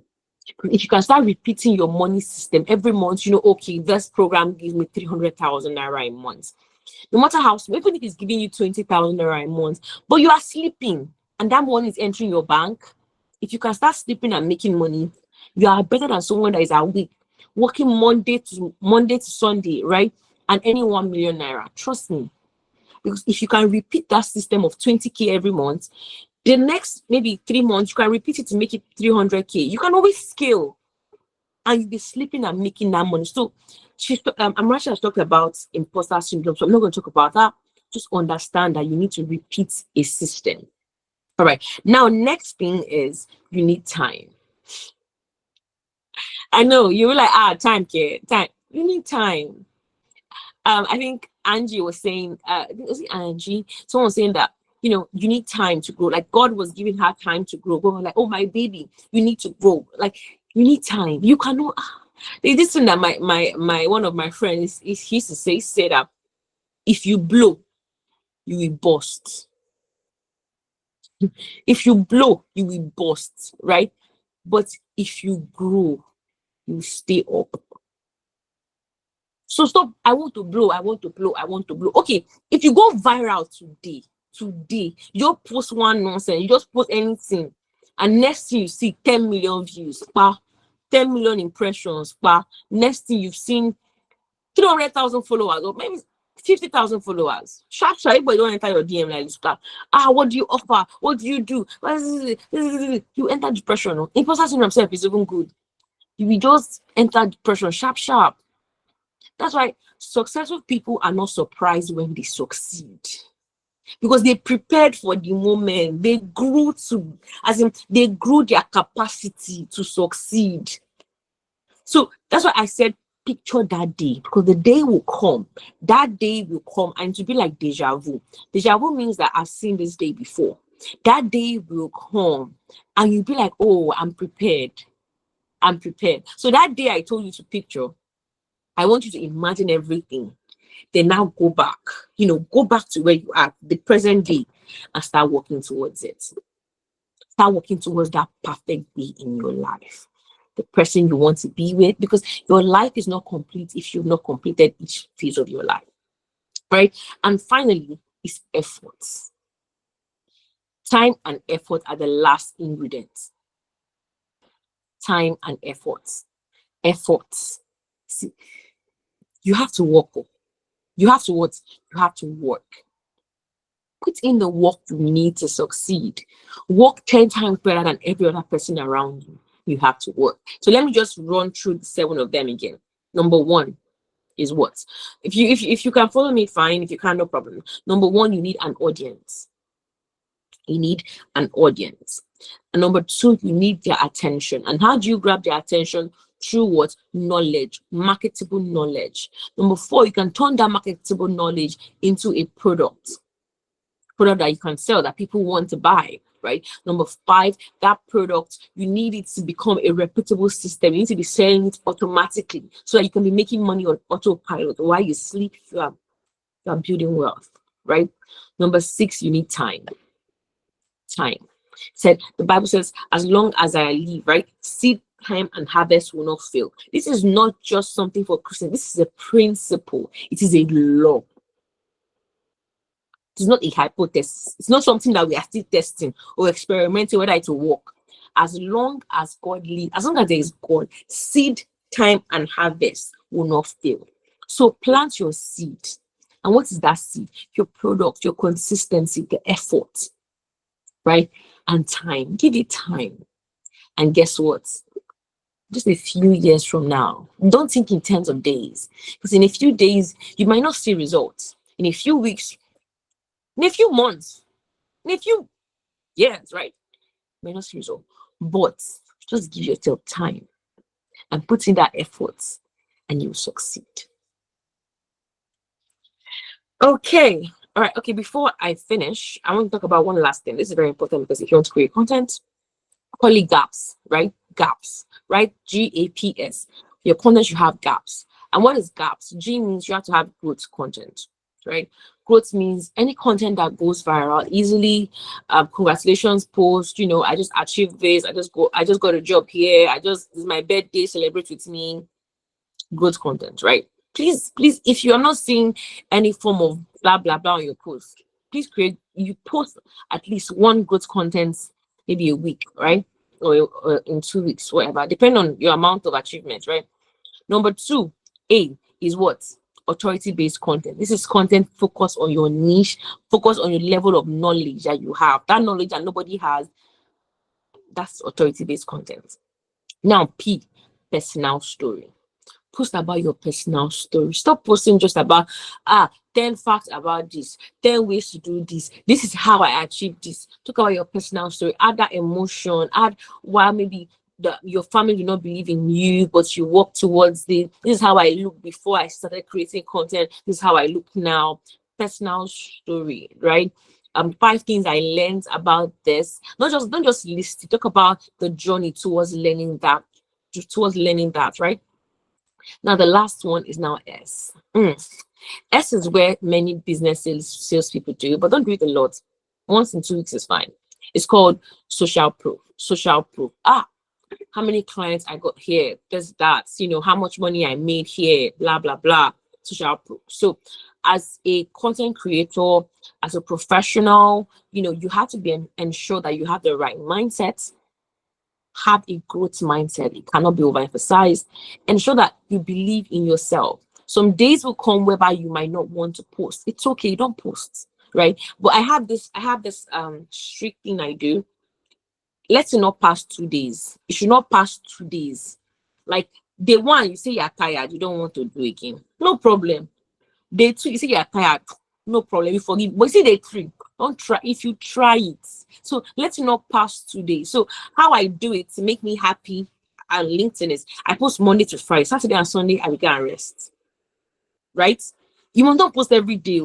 Just be consistent how you say you be consistent. So if you must not go and work, should not pass 2 days, except you are going on break. If you have exams or something important, you can just inform your audience that you're going on a break. But be consistent, and your inconsistency should not pass 2 days, because as you grow, you get better, you evolve. Sometimes you need to sit back and learn and ask yourself questions. Okay, so that is basically it. If we ever have another session together, I'll tell you guys about your zone of genius, but that's another topic for another day, which is actually good, but it's fine. All right, so thank you so much. I really appreciate it, guys. It was such an honor to speak here. I hope you grow, you evolve, and you will definitely succeed if you stick to the path you're on. I'm Valerie Okori, and I see you. Bye, guys. Mm. Dr. Valerie Okorie. It is definitely a name and a force to be reckoned with. Thank you so much for sharing us tonight. Thank you for all the secrets, the ingredients, the snippets that you have shared tonight. It is something that we're going to definitely look back at, and we are going to have that deja vu moment that you talked about by God's grace. So we will have it in mind to definitely put in the work, the effort, and importantly, that consistency. Thank you, and thank you so much. Okay, quickly, I am going to just mention the next five on our top 20 participants for the Dot Concluded 30 Days LinkedIn Challenge. At number 10, we have Austin Amer. Thank you so much, Austin. God bless you. We have Michael Adeoye, Deborah Shashare, Enoch Oladipupo, and we have Favor Ajayi. Thank you very much for your consistency. Thank you for not just showing interest, but actually executing that interest. Your certificate will be shared to you via your email. So now quickly we're going to move on to our very next speaker for tonight, a very prominent one, more like a family member or a community member. So he is a public speaker, the very anticipated CDA, D. Daniel Abe, widely known as CDA, is a dynamic public speaker passionate about empowering youth to grow and excel in their spheres of influence, with a focus on fostering personal and professional development. TDA speaking engagement inspire and equip young professionals to navigate their path to success. As a seasoned speaker, TDA's experience spans diverse areas, including leadership, development, and faith based motivation. His extensive involvement in professional associations like NAPE, Nigerian Association of Petroleum Explorationists, and SPE, Society of Petroleum Engineers, combined with his geoscience background, adds depth to his insight. He's a graduate of geology. He's a graduate of geology with the prestigious Federal University of Technology, MENA. Beyond public speaking, TDA is a mentor, ordained minister, and protocol expert with a flair for connecting with audiences and fostering meaningful growth. I am honored to welcome DTDA.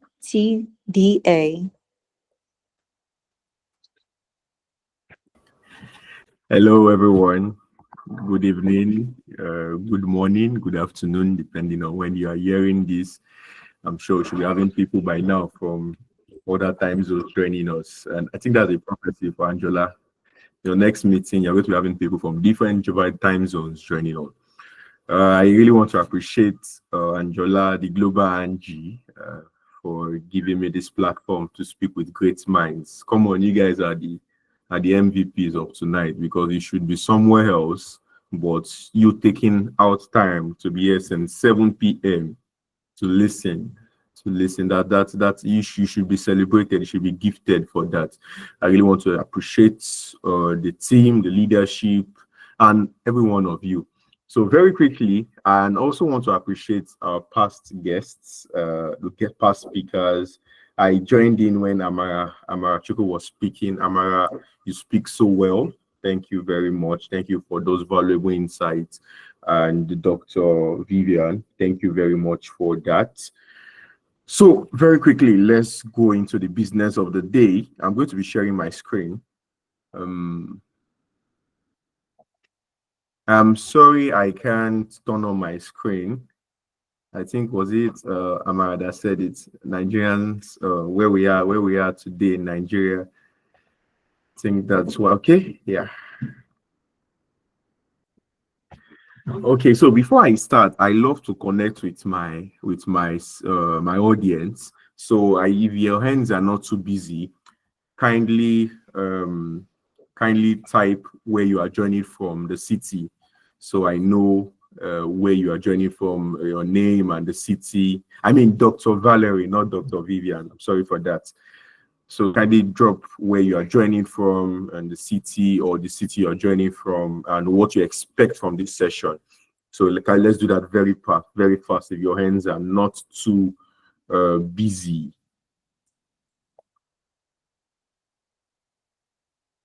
Angela said I should be the change we need. Don't worry. One of my goals in the industry, in the oil and gas industry, is to provide good energy, clean energy, so that we all can have 24 hours light. Because come to think of it, UAE, Dubai, and other countries, they are not producing the amount of oil and gas we are producing, and they are expecting fortune from they are gaining fortune for these things. That's why a lot of us we need to transform. We need to go out from stagnation to transformation. We need to grow so that we can be the change we want to experience. So very quickly, I'm going to be talking on from stagnation to transformation, how to spark personal growth. I also want to thank my community Go with TDA. Some of them are here joining this meeting. Okay, so very quickly, let me start with a story. 2020, during the lockdown, I think a lot of people like referencing to the lockdown, because the lockdown was really a time of reflection.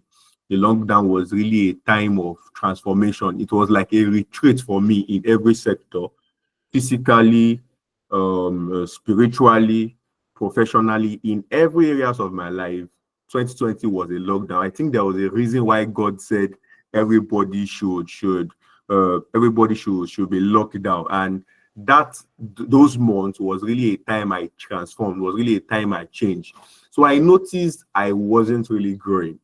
I noticed I was just, let me use this word, I was just deceiving myself. A lot of people were saying, Daniel, you are doing well. Daniel, I'm hearing that was 2020. I'm hearing a lot of things you're doing and all. But to myself, there's something my mentor always say: the only person you cannot deceive is yourself. You can deceive your mentor,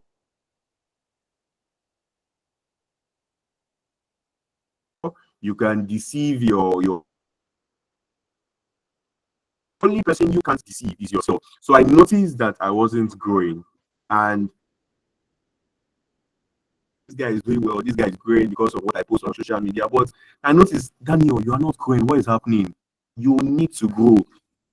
Then I started getting a lot of instructions from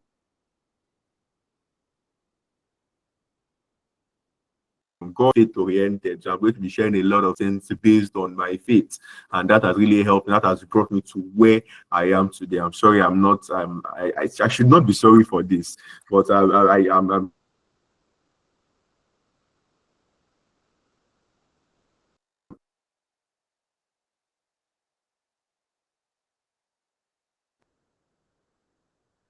if you remain who you are, you will not get to where you want to go.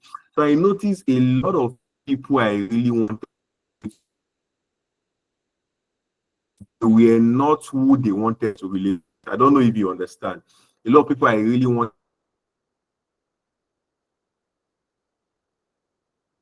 to connect with as men.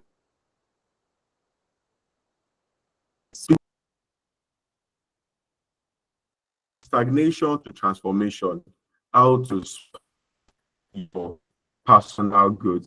And I'm sorry, but I think I was meant to start this session, but I was hooked up in traffic and I got home very late.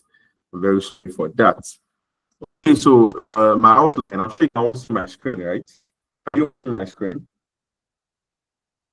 Can I get a response? Can you see my screen? Yes, Hello? yes, yes. Okay. Like, about stagnation, transformation, personal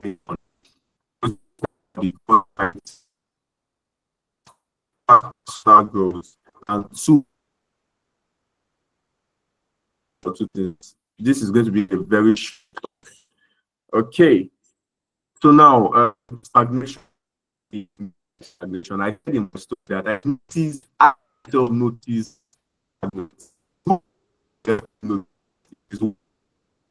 you need to be truth. You need to be truthful to yourself. You need to tell yourself the truth. Are you growing?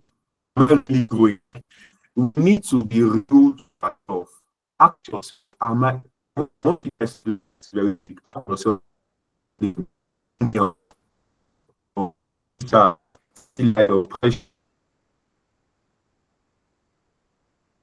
growing?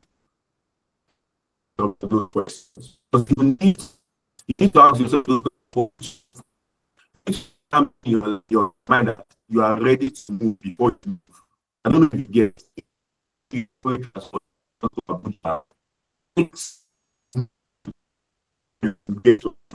it takes that depth to take, even if I am giving you transportation to that destination, but you need to take a decision. So you need to ask yourself those questions. Have you ever felt like you are not going through the motions of life without a sense of purpose, direction? That's stagnation. So if there is no purpose in your life, if there is no direction in your life, you will be stagnant. If there is no purpose, if there is no direction, you will just be stagnant. So purpose here is like a journey. So everybody, destiny here is like a journey. But for you to get to your destiny, for you to achieve destiny, is you passing through, getting to your destiny through a purpose vehicle. So if you don't discover achieve destiny, if because you need to ask yourself, okay, I am stagnant. What am I even transforming into? So you need to discover purpose first.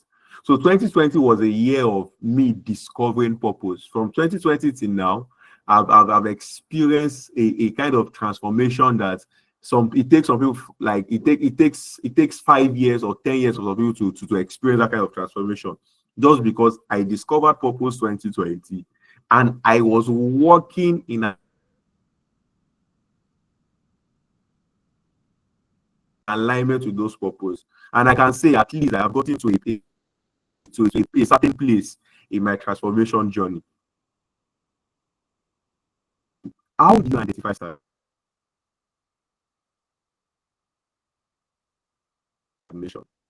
How do you know you are that guide on?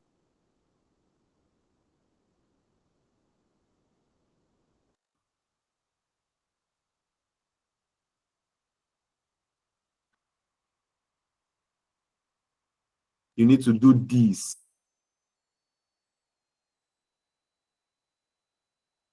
You're experiencing stagnation.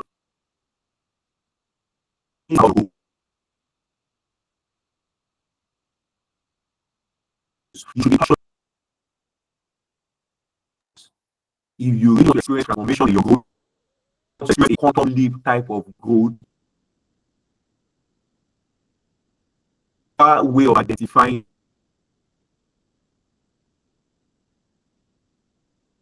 stagnation,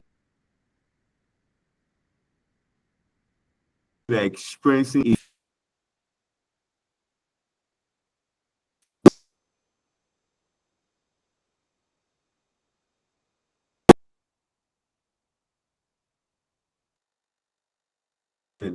That when you feel it is the action you do. If you let that failure weigh you down, that means you are truly a failure. But whenever you fail, let's say in a task or in an exam or in anything, the way you react, your reaction to that failure will tell who you are. So you need to identify the stagnation. If you're always scared of change, let's say we are working and all of a sudden they change your boss and your boss is someone different and you are just scared. You're just scared, like you are scared of change. You are experiencing what I call a stagnation phase. So you need to identify these things, because for you to deal with a problem, you need to identify that problem. So the first problem is lack of motivation or lack of passion, fear of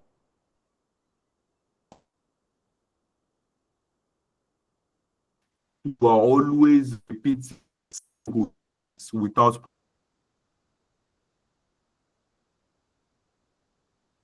progress. You know this. You have been reading in a kind of way, and you're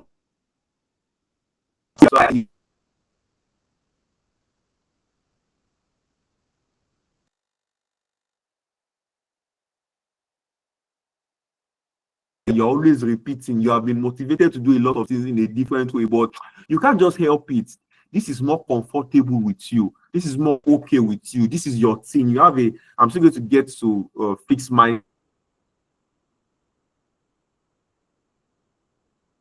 Let me try and be comical. I get coconut head. I know they did it has worked for this person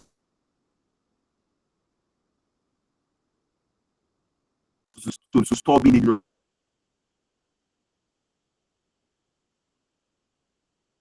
to it. Another way for you to identify stagnation, when you are too comfortable, someone who is ready for growth should never be comfortable with the comfort zone. Yeah, the comfort zone, but you cannot experience transformation. You cannot experience elevation. You cannot experience always in your comfort zone. So I heard of a story about a ship. Now imagine the ship was built and the ship did not leave the harbor. It's does big, and they took pictures of it's nice. The ship can only be celebrated when it face waves, when it face challenges, when it overcome challenges, when it moves from a destination to that ship. But the ship just being its harbor, you can't celebrate it. I don't know if someone is getting me. You can only be called a graduate of if you have written exams. Yes, you can't just be comfortable by just saying I'm studying this course. For you written exams, you have written something that will make you uncomfortable for a while. So not being comfortable is not a bad thing, no. Not being comfortable is not a bad thing. It's just for a while. Another way of another example of you identifying stagnation in your life is when you are feeling overwhelmed or uncertain about the future.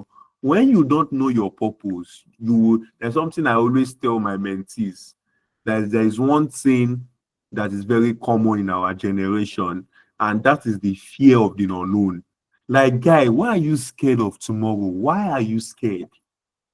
If you have really discovered purpose, if you have really been working in alignment with your purpose, why are you scared of tomorrow? You should not be scared of tomorrow. Earlier today, I was at, I'm currently serving, so I was at my local government, and I was having an interaction with a fellow core member. And the guy was like saying, like, guy, we are 9 months into NYC. NYC will soon finish. I'm scared. I was like, guy, why are you scared? Say, guy, have you not heard of post NYC depression? I said, I know. I can't experience that though, because I know my tomorrow. My tomorrow will be all right. Like, I was so bored of what I was saying. It's not as if I have a job that is waiting for me after NYC, but just because I have been working in purpose for the past 4 years, and I was so in fact, at the point I was surprised with the way I was talking, and because I was so bored of my tomorrow. So you need to first discover purpose for you not to be scared of the unknown. So now I've spoken on how you can identify stagnation. So these things there are 5 ways. If you're experiencing these things, that means you are stagnant and you need transformation. Now, everything about transformation can be linked with butterfly. The transformation of a butterfly from a larva to a pupa, from a pupa to a butterfly. Can we all see this screen? Are we all in this screen? The screen I'm talking about, the butterfly. I want us to kindly simplify so I know we are following. Are we all? Are we all seeing this screen of the butterfly? Please, if you know you can see it, just type I can see it. So I know I'm talking. Hello? Are you all there? Hello? Right here, we can see Okay, it. okay. Yes, please. I need feedback so I know I'm talking to people. I'm not just talking to my screen. So everything about transformation can be linked with the butterfly story. The butterfly starts. I was trying to get an image of where the butterfly starts from egg to larva, from larva to pupa and to normal butterfly, but I could only get this. As you can see, at a point it was stagnant, but it started moving. It started moving gradually, started transforming gradually. So one thing I want you to learn at this very moment is that transformation is a process. Transformation is a journey. Transformation is a process. Transformation is a journey. Transformation is not a destination you arrive at immediately. It's a journey. When I was talking about how I've transformed, like in my life professionally and personally, I said I'm still in the journey. So it's not what you just expect to happen. So it's a phase. So at the point of I always reference my mentor, and he said something, and that I always work with, that for every new age of your life, it is a new chapter of a book you should fulfill. I repeat again, that's why most people greet people welcome to a new chapter. So for every new age of your life is a chapter of a book. For example, you are celebrating your 22nd birthday this month. That is, you are in your chapter 22. So it's a process. I don't know if you get it.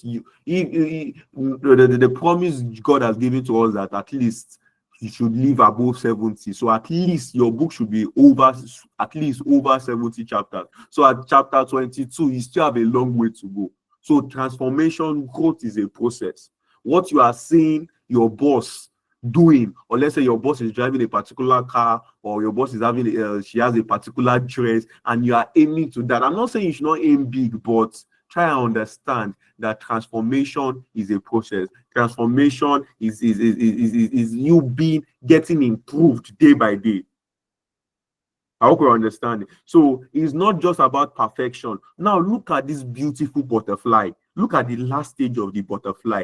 It didn't just come to be that beautiful butterfly we know how it is. It was something ugly at a point. It was transforming gradually. When I don't know if you can see my pointer. There was a point it got to that it was looking very black and ugly, but the butterfly didn't give up. He said, I will still move on. I will still push on. He's not trying to tell you that sometimes the journey can be stressful. The journey can be difficult. The journey it may not be encouraging. It can be so stressful. Life may not be ready to work with you. You may be in a toxic environment. You may have people that are just jealous about you. You may not have the right environment, but the joy is that you are still moving. The joy is that you are still growing. The joy is that you are still improving. And there's also about life. There's also about environment. Environment make you more than they marry you. No matter how toxic an environment is, in a way, it is building you. It is building you for the future. It is building you for life. So transformation, what I'm just trying to say is that transformation is a process. It's not what you just arrive to immediately. It's a process of change, improvement, and growth. The difference between we human beings and animals is intellectual growth, the major difference, because animals grow physically, human beings grow physically. Animals reproduce, human beings reproduce. Animals communicate, human beings communicate. Animals are friends, human beings. But the major difference between animals and human beings is intellectual growth. So if you are not, this sound abusive, but it's the truth. If you are not growing intellectually, there is no difference between that person and animal. So for you to be classified as a human being, it was a researcher in Harvard University that said this, not me. So it's not coming from Daniel. He said for you to be classified as a human being is that you are growing intellectually. That's why you can't compare the brain of a 6-year-old to the brain of a 16-year-old. There is a growth, and this is not just growth in size. This is growth in intellect. This is growth in the mind. This is growth in decisions. So you understand. So I should see you when I'm seeing. I saw you this year. Seeing you next year. You should have increased at least 1% in your mind intellectually. So growth transformation is not about perfection, but progression. So you don't have to be perfect, but at least you are progressing. At least you are moving forward. That will lead us to the next slide, and that is the growth mindset. The growth mindset is a mental framework that views setbacks. You know, I was talking about the challenges butterfly face before it becomes a butterfly, because it becomes a beautiful insect. So growth mindset is a mental framework that views setbacks and challenges as opportunities to grow rather than obstacles. You should not be saying, for you to be called a champion, you must overcome challenges. You should not be scared of challenges. You should be ready to tackle challenges. And for you to tackle those challenges, you must be ready. You must be determined. You must make this decision. You must be real to yourself. You must tell yourself the truth. I started with this. You need to tell guy, like, let me bring it very low. You need to stop lying to yourself. You need to say the truth. Tell yourself the truth. Guy, I'm not growing. I need to grow. I can't be like this. I need to grow. You need to talk to yourself. I need to grow. I need to be better. I can't continue like this. I need to be better. You need to be determined. So if you can see this slide very well, a growth mindset will always say failure is an opportunity to grow. Failure is a way to try things better. So let me share a story. Something happened to me. So I graduated from university. That was February this year. But I wrote my final exams December 2023. And let me tell you something. I have always been writing a best results as I go higher. Unlike some people that they write their best result 100 level, then 200 level they start coming down 3, then 4. I wrote my best result ever in my final year. How? Because I understood this growth mindset. If I have tried it this way and I could get this, that means if I can try it in a better way, I will get something else. I don't know if you guys understand what I'm talking about. Yes, I have experienced challenges in some areas in my course of study, but how can I overcome these challenges better? That's the growth mindset. Not me allowing having a low grade demoralize me, but how can I tackle it better? In my final year, I finished with a first class in my final year.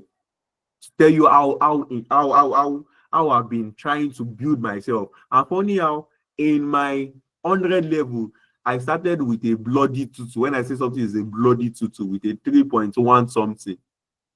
So you can see the growth mindset. Okay, if I did this, and it was not as I was playful. I was a triangular student, church, fellowship, lecture house, fellowship, lecture house, fellowship, lecture house. But I wasn't really understanding how to utilize, how to read well.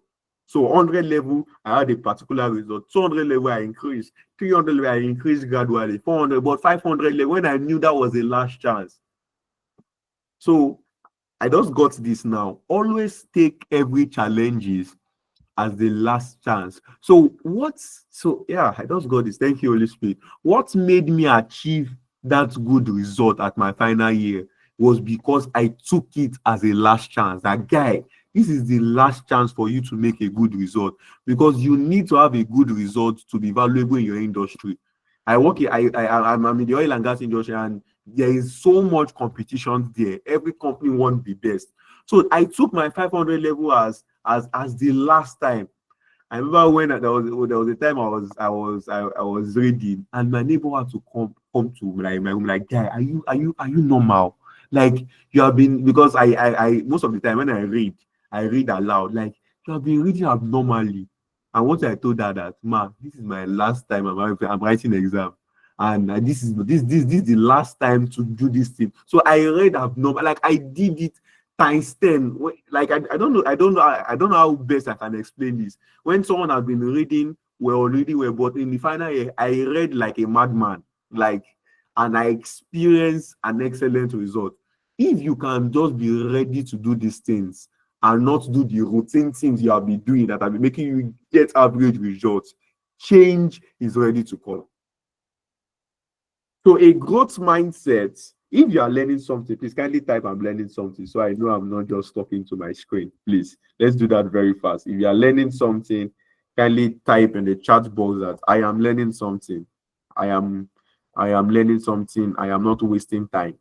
Let's do that very quickly, please. I am learning something. I am not wasting time. Let's do that very quickly. I am learning something. I am not wasting time. I am learning something. I am not wasting time. I am learning something. I am not wasting time. I think it's only Victor that is in this call. Oh, let me continue. A growth mindset someone with a growth mindset will always say, I can learn to do anything I want. A growth mindset will always say, challenges help me to grow.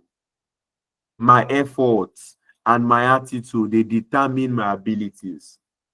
Someone with a growth mindset will always say, feedback, any feedback I get, feedback that constructs me. If you are that kind of person that when somebody is like criticizing you, you always get angry, that means you are not ready for transformation. No.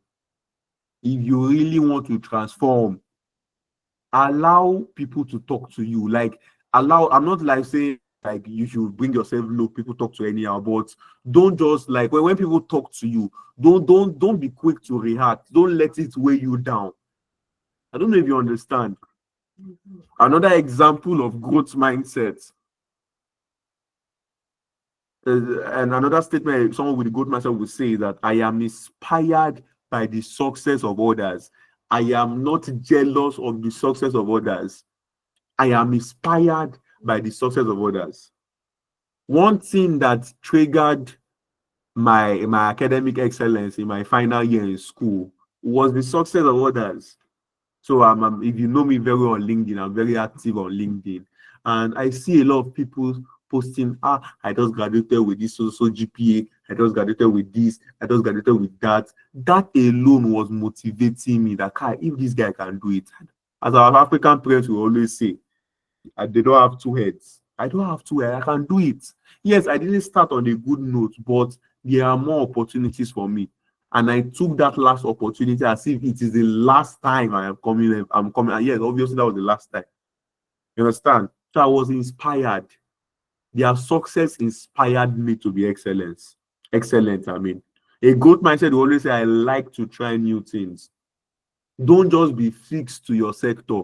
Try and learn new things. I recently did a course on project management. That course took me 2 hours. What am I saying? It took me 2 months to do. Google project management, and it takes a lot of, like, for me to even get the scholarship self, I wrote a lot of essays, because for you to do that Google project management on Coursera, it's quite expensive. But I got a scholarship and I did it. Yes, it was not in a way related to my course, but I knew I will need it in the future. I knew there will be a time I'll be led to lead a project, or maybe leading or managing a project one time. So I needed to get that skill. So someone with the growth mindset should be able to think of the future.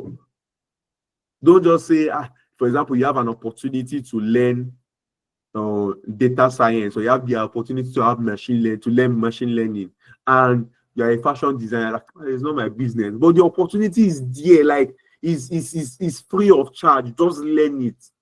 You should be ready to learn new things. Someone with a fixed mindset will always say failure is the limit of my ability. For example, someone with a fixed mindset will always say, that lecturer, he gave me B, he gave me C, he gave me D, he gave me E. He didn't give you, you got it. You understand? A fixed mindset person will always say, I am either good at it or I am not. They are never ready to say, I am improving. They're always saying, I am either good or not. No. A fixed mindset person will always say, my abilities are unchanging. This is how I am. Oh, please leave me. Oh, these are this to do my family. Oh, we are very temperamental. My family, nobody has masters. The bachelor degree is okay for me. I beg, I cannot come and kill myself. Like they are very okay with normal things. Like, what is the essence of life? Is it not just to finish school? Is it not just get married, have those 2 bedroom or manage 2 bedroom, just get 1 car, get a wife or get another, marry an husband, just give it to those. Like, that's just their plan for life.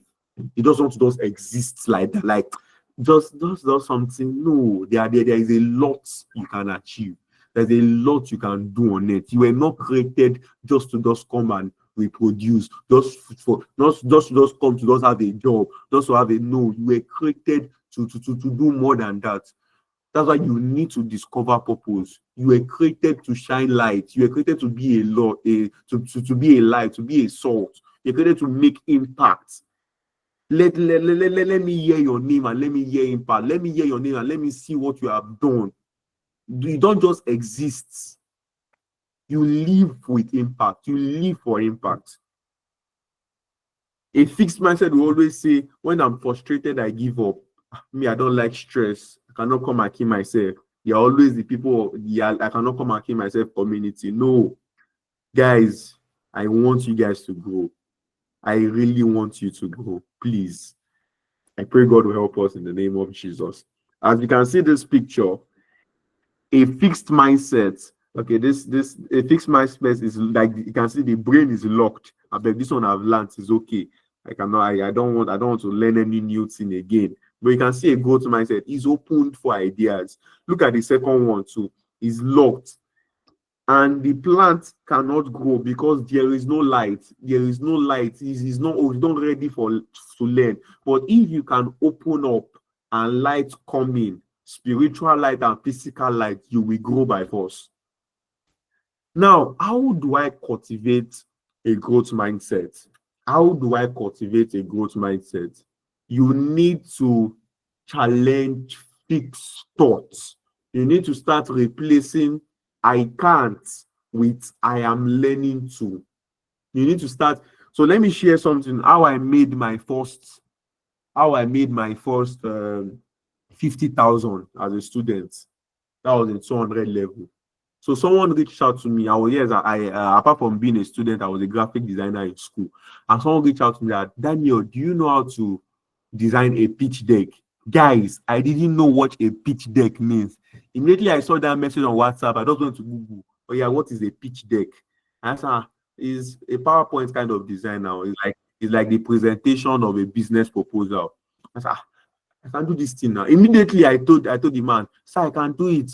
And I didn't tell him the price. I said, what is your budget? And he said, okay, I'm budgeting something like 50,000. I was like, this is business. So I said, sir, no problem, I can do it.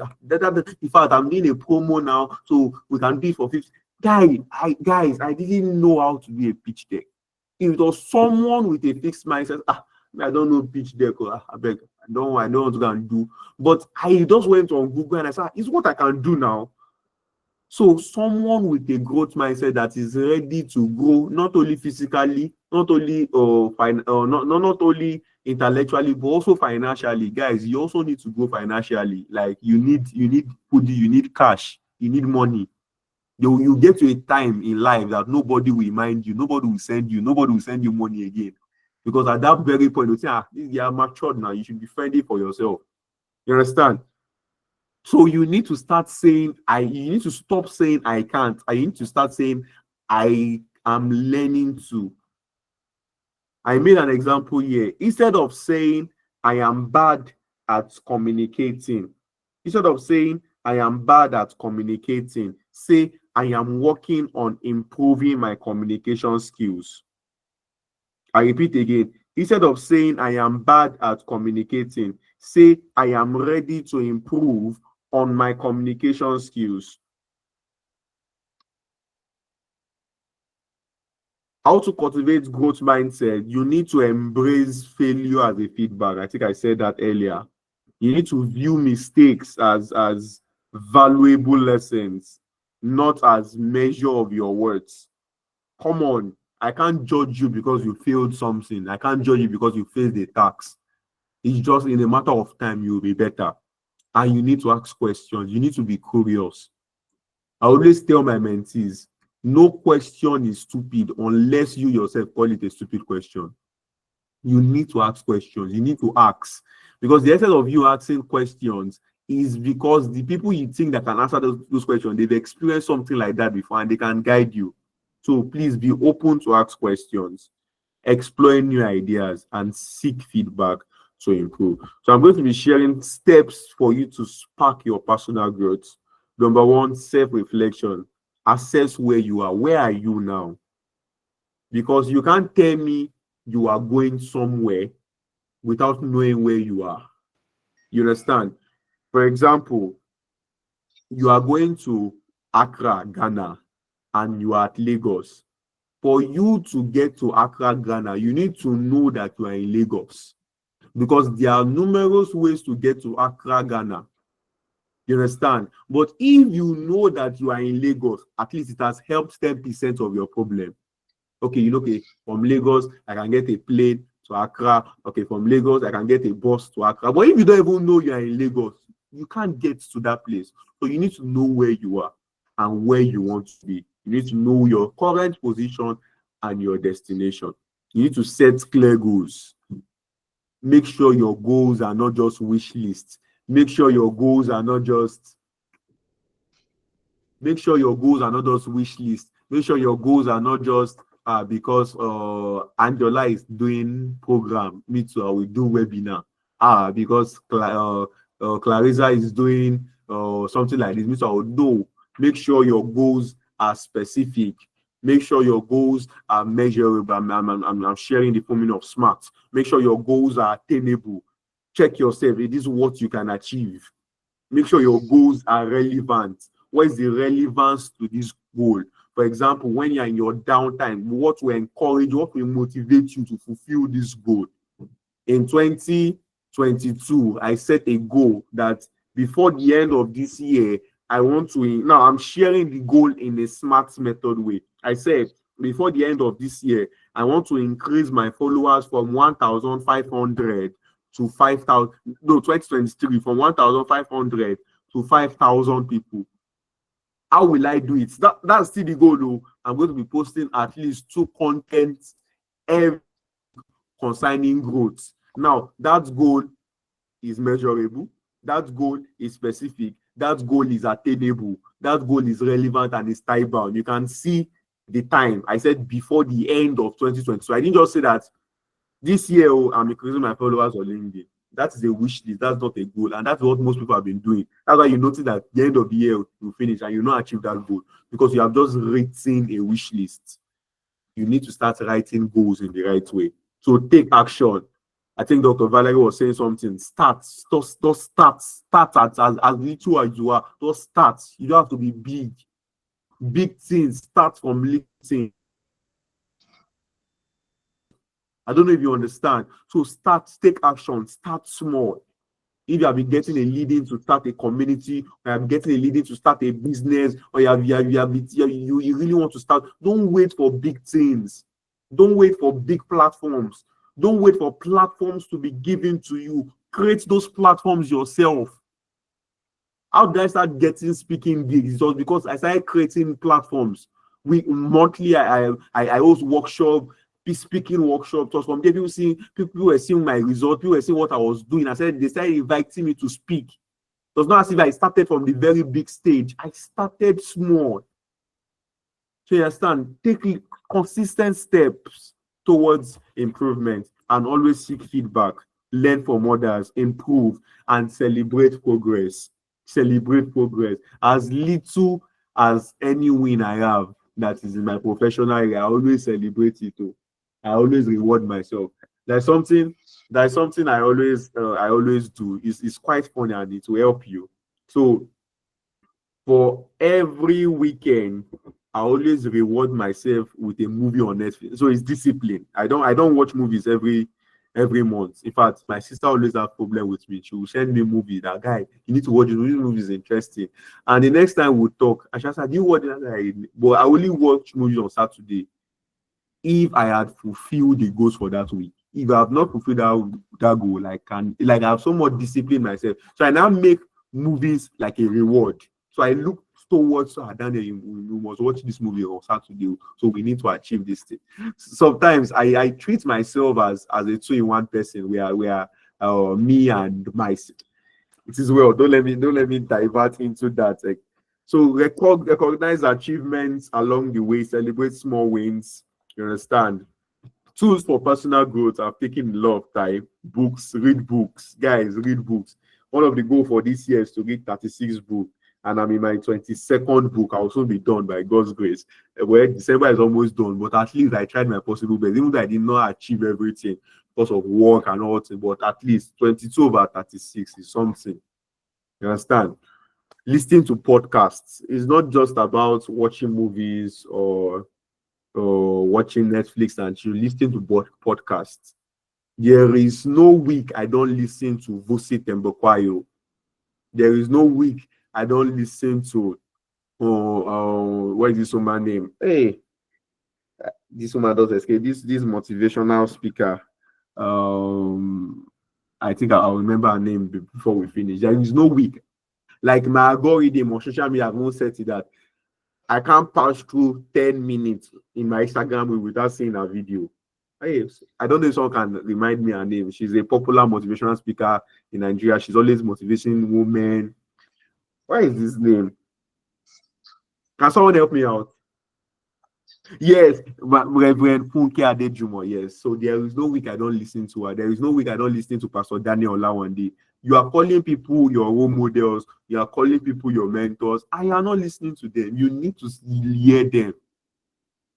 Oh, Pastor Daniel Olawande, that one is not even a week. There is no day I don't listen to him because I'm his mentee, and we have like a fellowship every day. We talk and we share ideas and all those things. So if you are calling, so very quickly, let me just share this. There's a difference between mentors and role models. Mentors are people you have access to, and they also have access to you, and they can call you. You can reach them anytime. But role models are people that are modeling the role you want to become, but you don't have access to them, to their materials, in their books or videos. You understand? So don't call your role models mentors, and don't call your mentors role models. At least if you are learning something tonight, learn that there's a big difference between role models and mentors. Okay, do courses. Courses are cheap. For as low as 5,000 naira, I can do a course on Udemy. As low as 10,000 naira, I can do a course on Coursera. Apply for fee waiver. Guys, don't limit yourself. You can be better. You can be better than this. Journal. Get a journal. Get a diary. Write out things. Assess yourself. And again, faith exercise. As I said earlier, I'm so much proud of my faith. So whenever the year is ending, go on a retreat.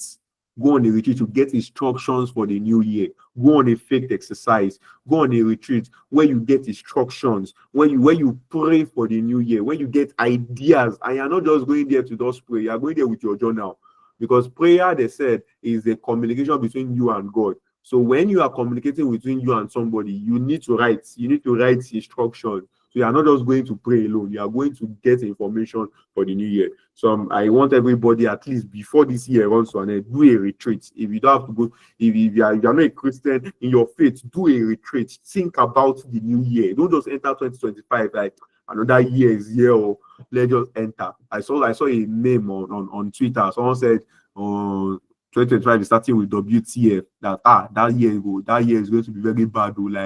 Like imagine someone already saying that to his new year. And I won't be surprised if that year is going to be bad for him, because we speak words into our life. You understand? So guys, I'm going to be asking you a question and I want us, everybody, to answer. What is that one habit or action you can start today, not tomorrow, that will make you spark? I was meant to write you, not your, that will make you spark your growth. So write it down. Today, what are you going to do that will spark your growth? Are you going to be reading a book starting from today? Are you going to be watching a video starting from today? Are you going to be watching a TEDx video in your field starting from today? Are you going to be doing a course starting from today? So I want everybody to write that. I want you, everybody, to write that. What is that action you are going to start today that will make you spark your growth? Let's do that very fast before I entertain questions and answer. Let's do that very, very fast. What is that thing you are going to do today? Because I always ask myself, after meetings like this, when do we start getting results? When do we start getting results? Like, what is the essence of this meeting? Is it just for us to just come and listen and say, wow, I really learned from your session. Thank you very much, sir. You need to start implementing what you have been learning. Some of us have been attending a lot of webinars, but one iota of what you have learned in that webinar, we have not started implementing it. So I want us to implement that thing now. Please, let's do that very fast. Some people have not still um, shared what they are going to be doing today. Wow. Okay, nobody is dropping anything they are going to be doing. Okay, because of our time. So thank you very much for having me. Thank you, Clarissa Peppo. I was going to say this. You speak very well. You speak very well. You speak very well. I'm going to be learning from you. If you are ready to sell a course for me, I'm ready to buy. You really speak. Come and mentor me in speaking. Thank you very much, ma. Over to you, ma. Maybe you could handle the question and answer. Lee Daniel Abbey, thank you so much for that warm compliment. I really do appreciate. God bless you. And thank you for making yourself available tonight to share to us from your well of wisdom. We really do appreciate that. Thank you very much, sir. God bless you. Okay. Concerning the question and answer session, please, if you can, and if your hands are not too busy and you have few questions that are still unanswered, please kindly type them in the comment section or in the comment box so that our speakers can quickly reply to them. You have certain questions, please quickly type them in the chat box. We're waiting so that we can wrap up the session for tonight because as time is currently, we have gone past our scheduled. And also, what is that activity that you are going to start? What is that for the year 2020 Rontal? What is that activity that you're going to start to see that transformation that you envision?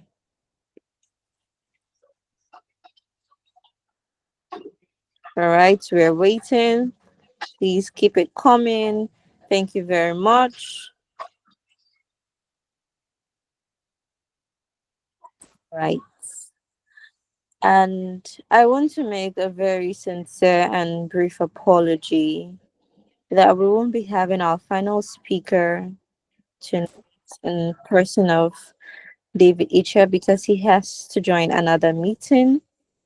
He has been here from the very onset from 7 p.m. He has been here and he has followed every single speaker that spoke tonight. We are deeply sorry. Please pardon us. Please pardon the Global Anjiee team. We sincerely apologize. We're so sorry. Okay. With that out of the way, we're just going to go back quickly to our convener, the Global Anjiee, who is going to more like wrap up the session for tonight. The Global Anjiee, could we have you?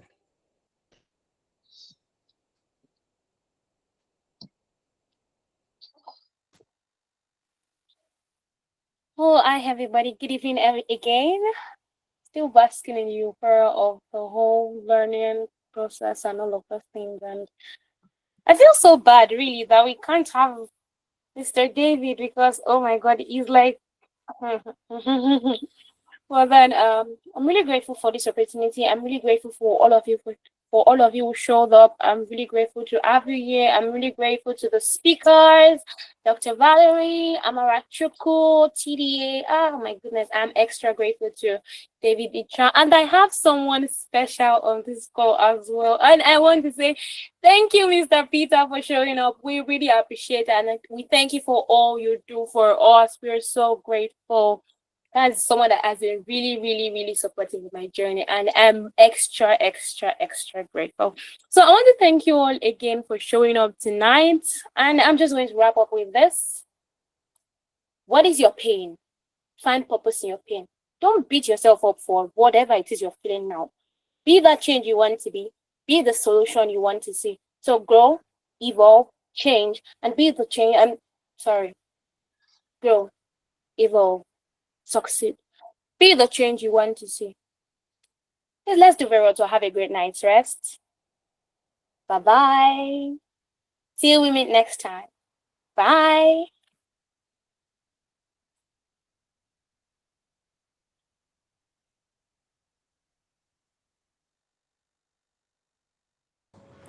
All right, beautiful people. Thank you so much for joining tonight. Thank you for taking now 3 hours of your time, of your night routine, to be a part of this program, which is going to be the first of its kind. Till we meet next time, be the change that you want to see. It is time to evolve. From the Global Anjiee team, we love you and God bless you. Have a lovely night rest.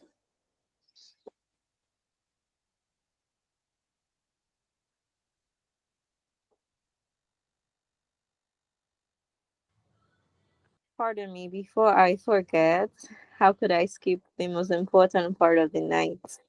I am so sorry. Okay. For those of us that are still on the call, we are going to acknowledge the very top five participants from the just concluded 30 days linked challenge. We're going to acknowledge them and they will still be recognized on LinkedIn and their certificates will be shared via their email as well. So at the number five spot, we have,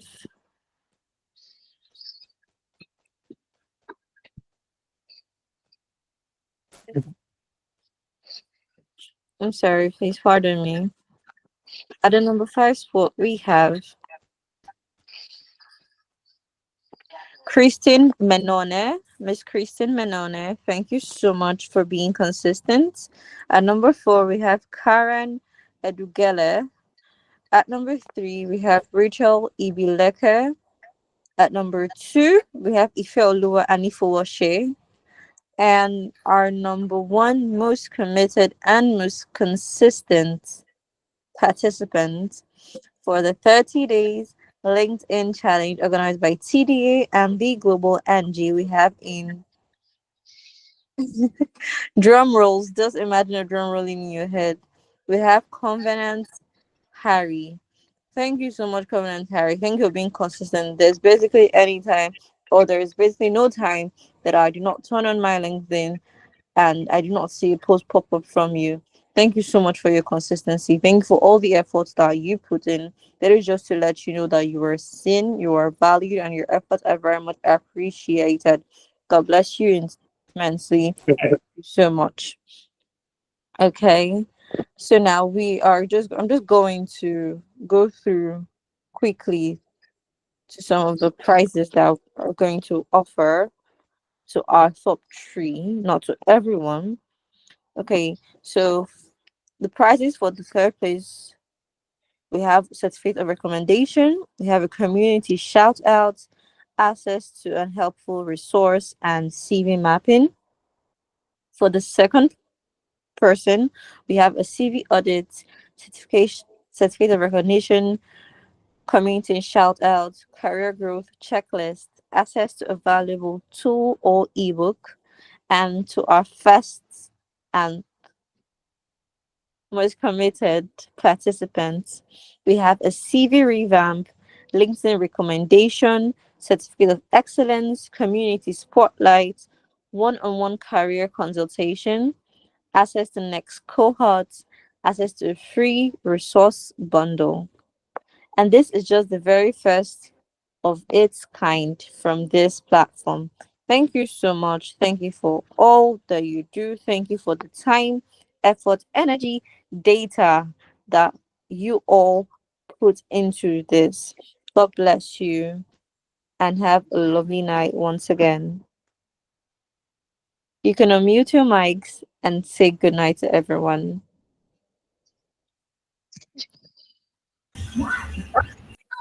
Good night, Good everybody. night. Good night, everyone. Bye. Good night, everyone. Good night.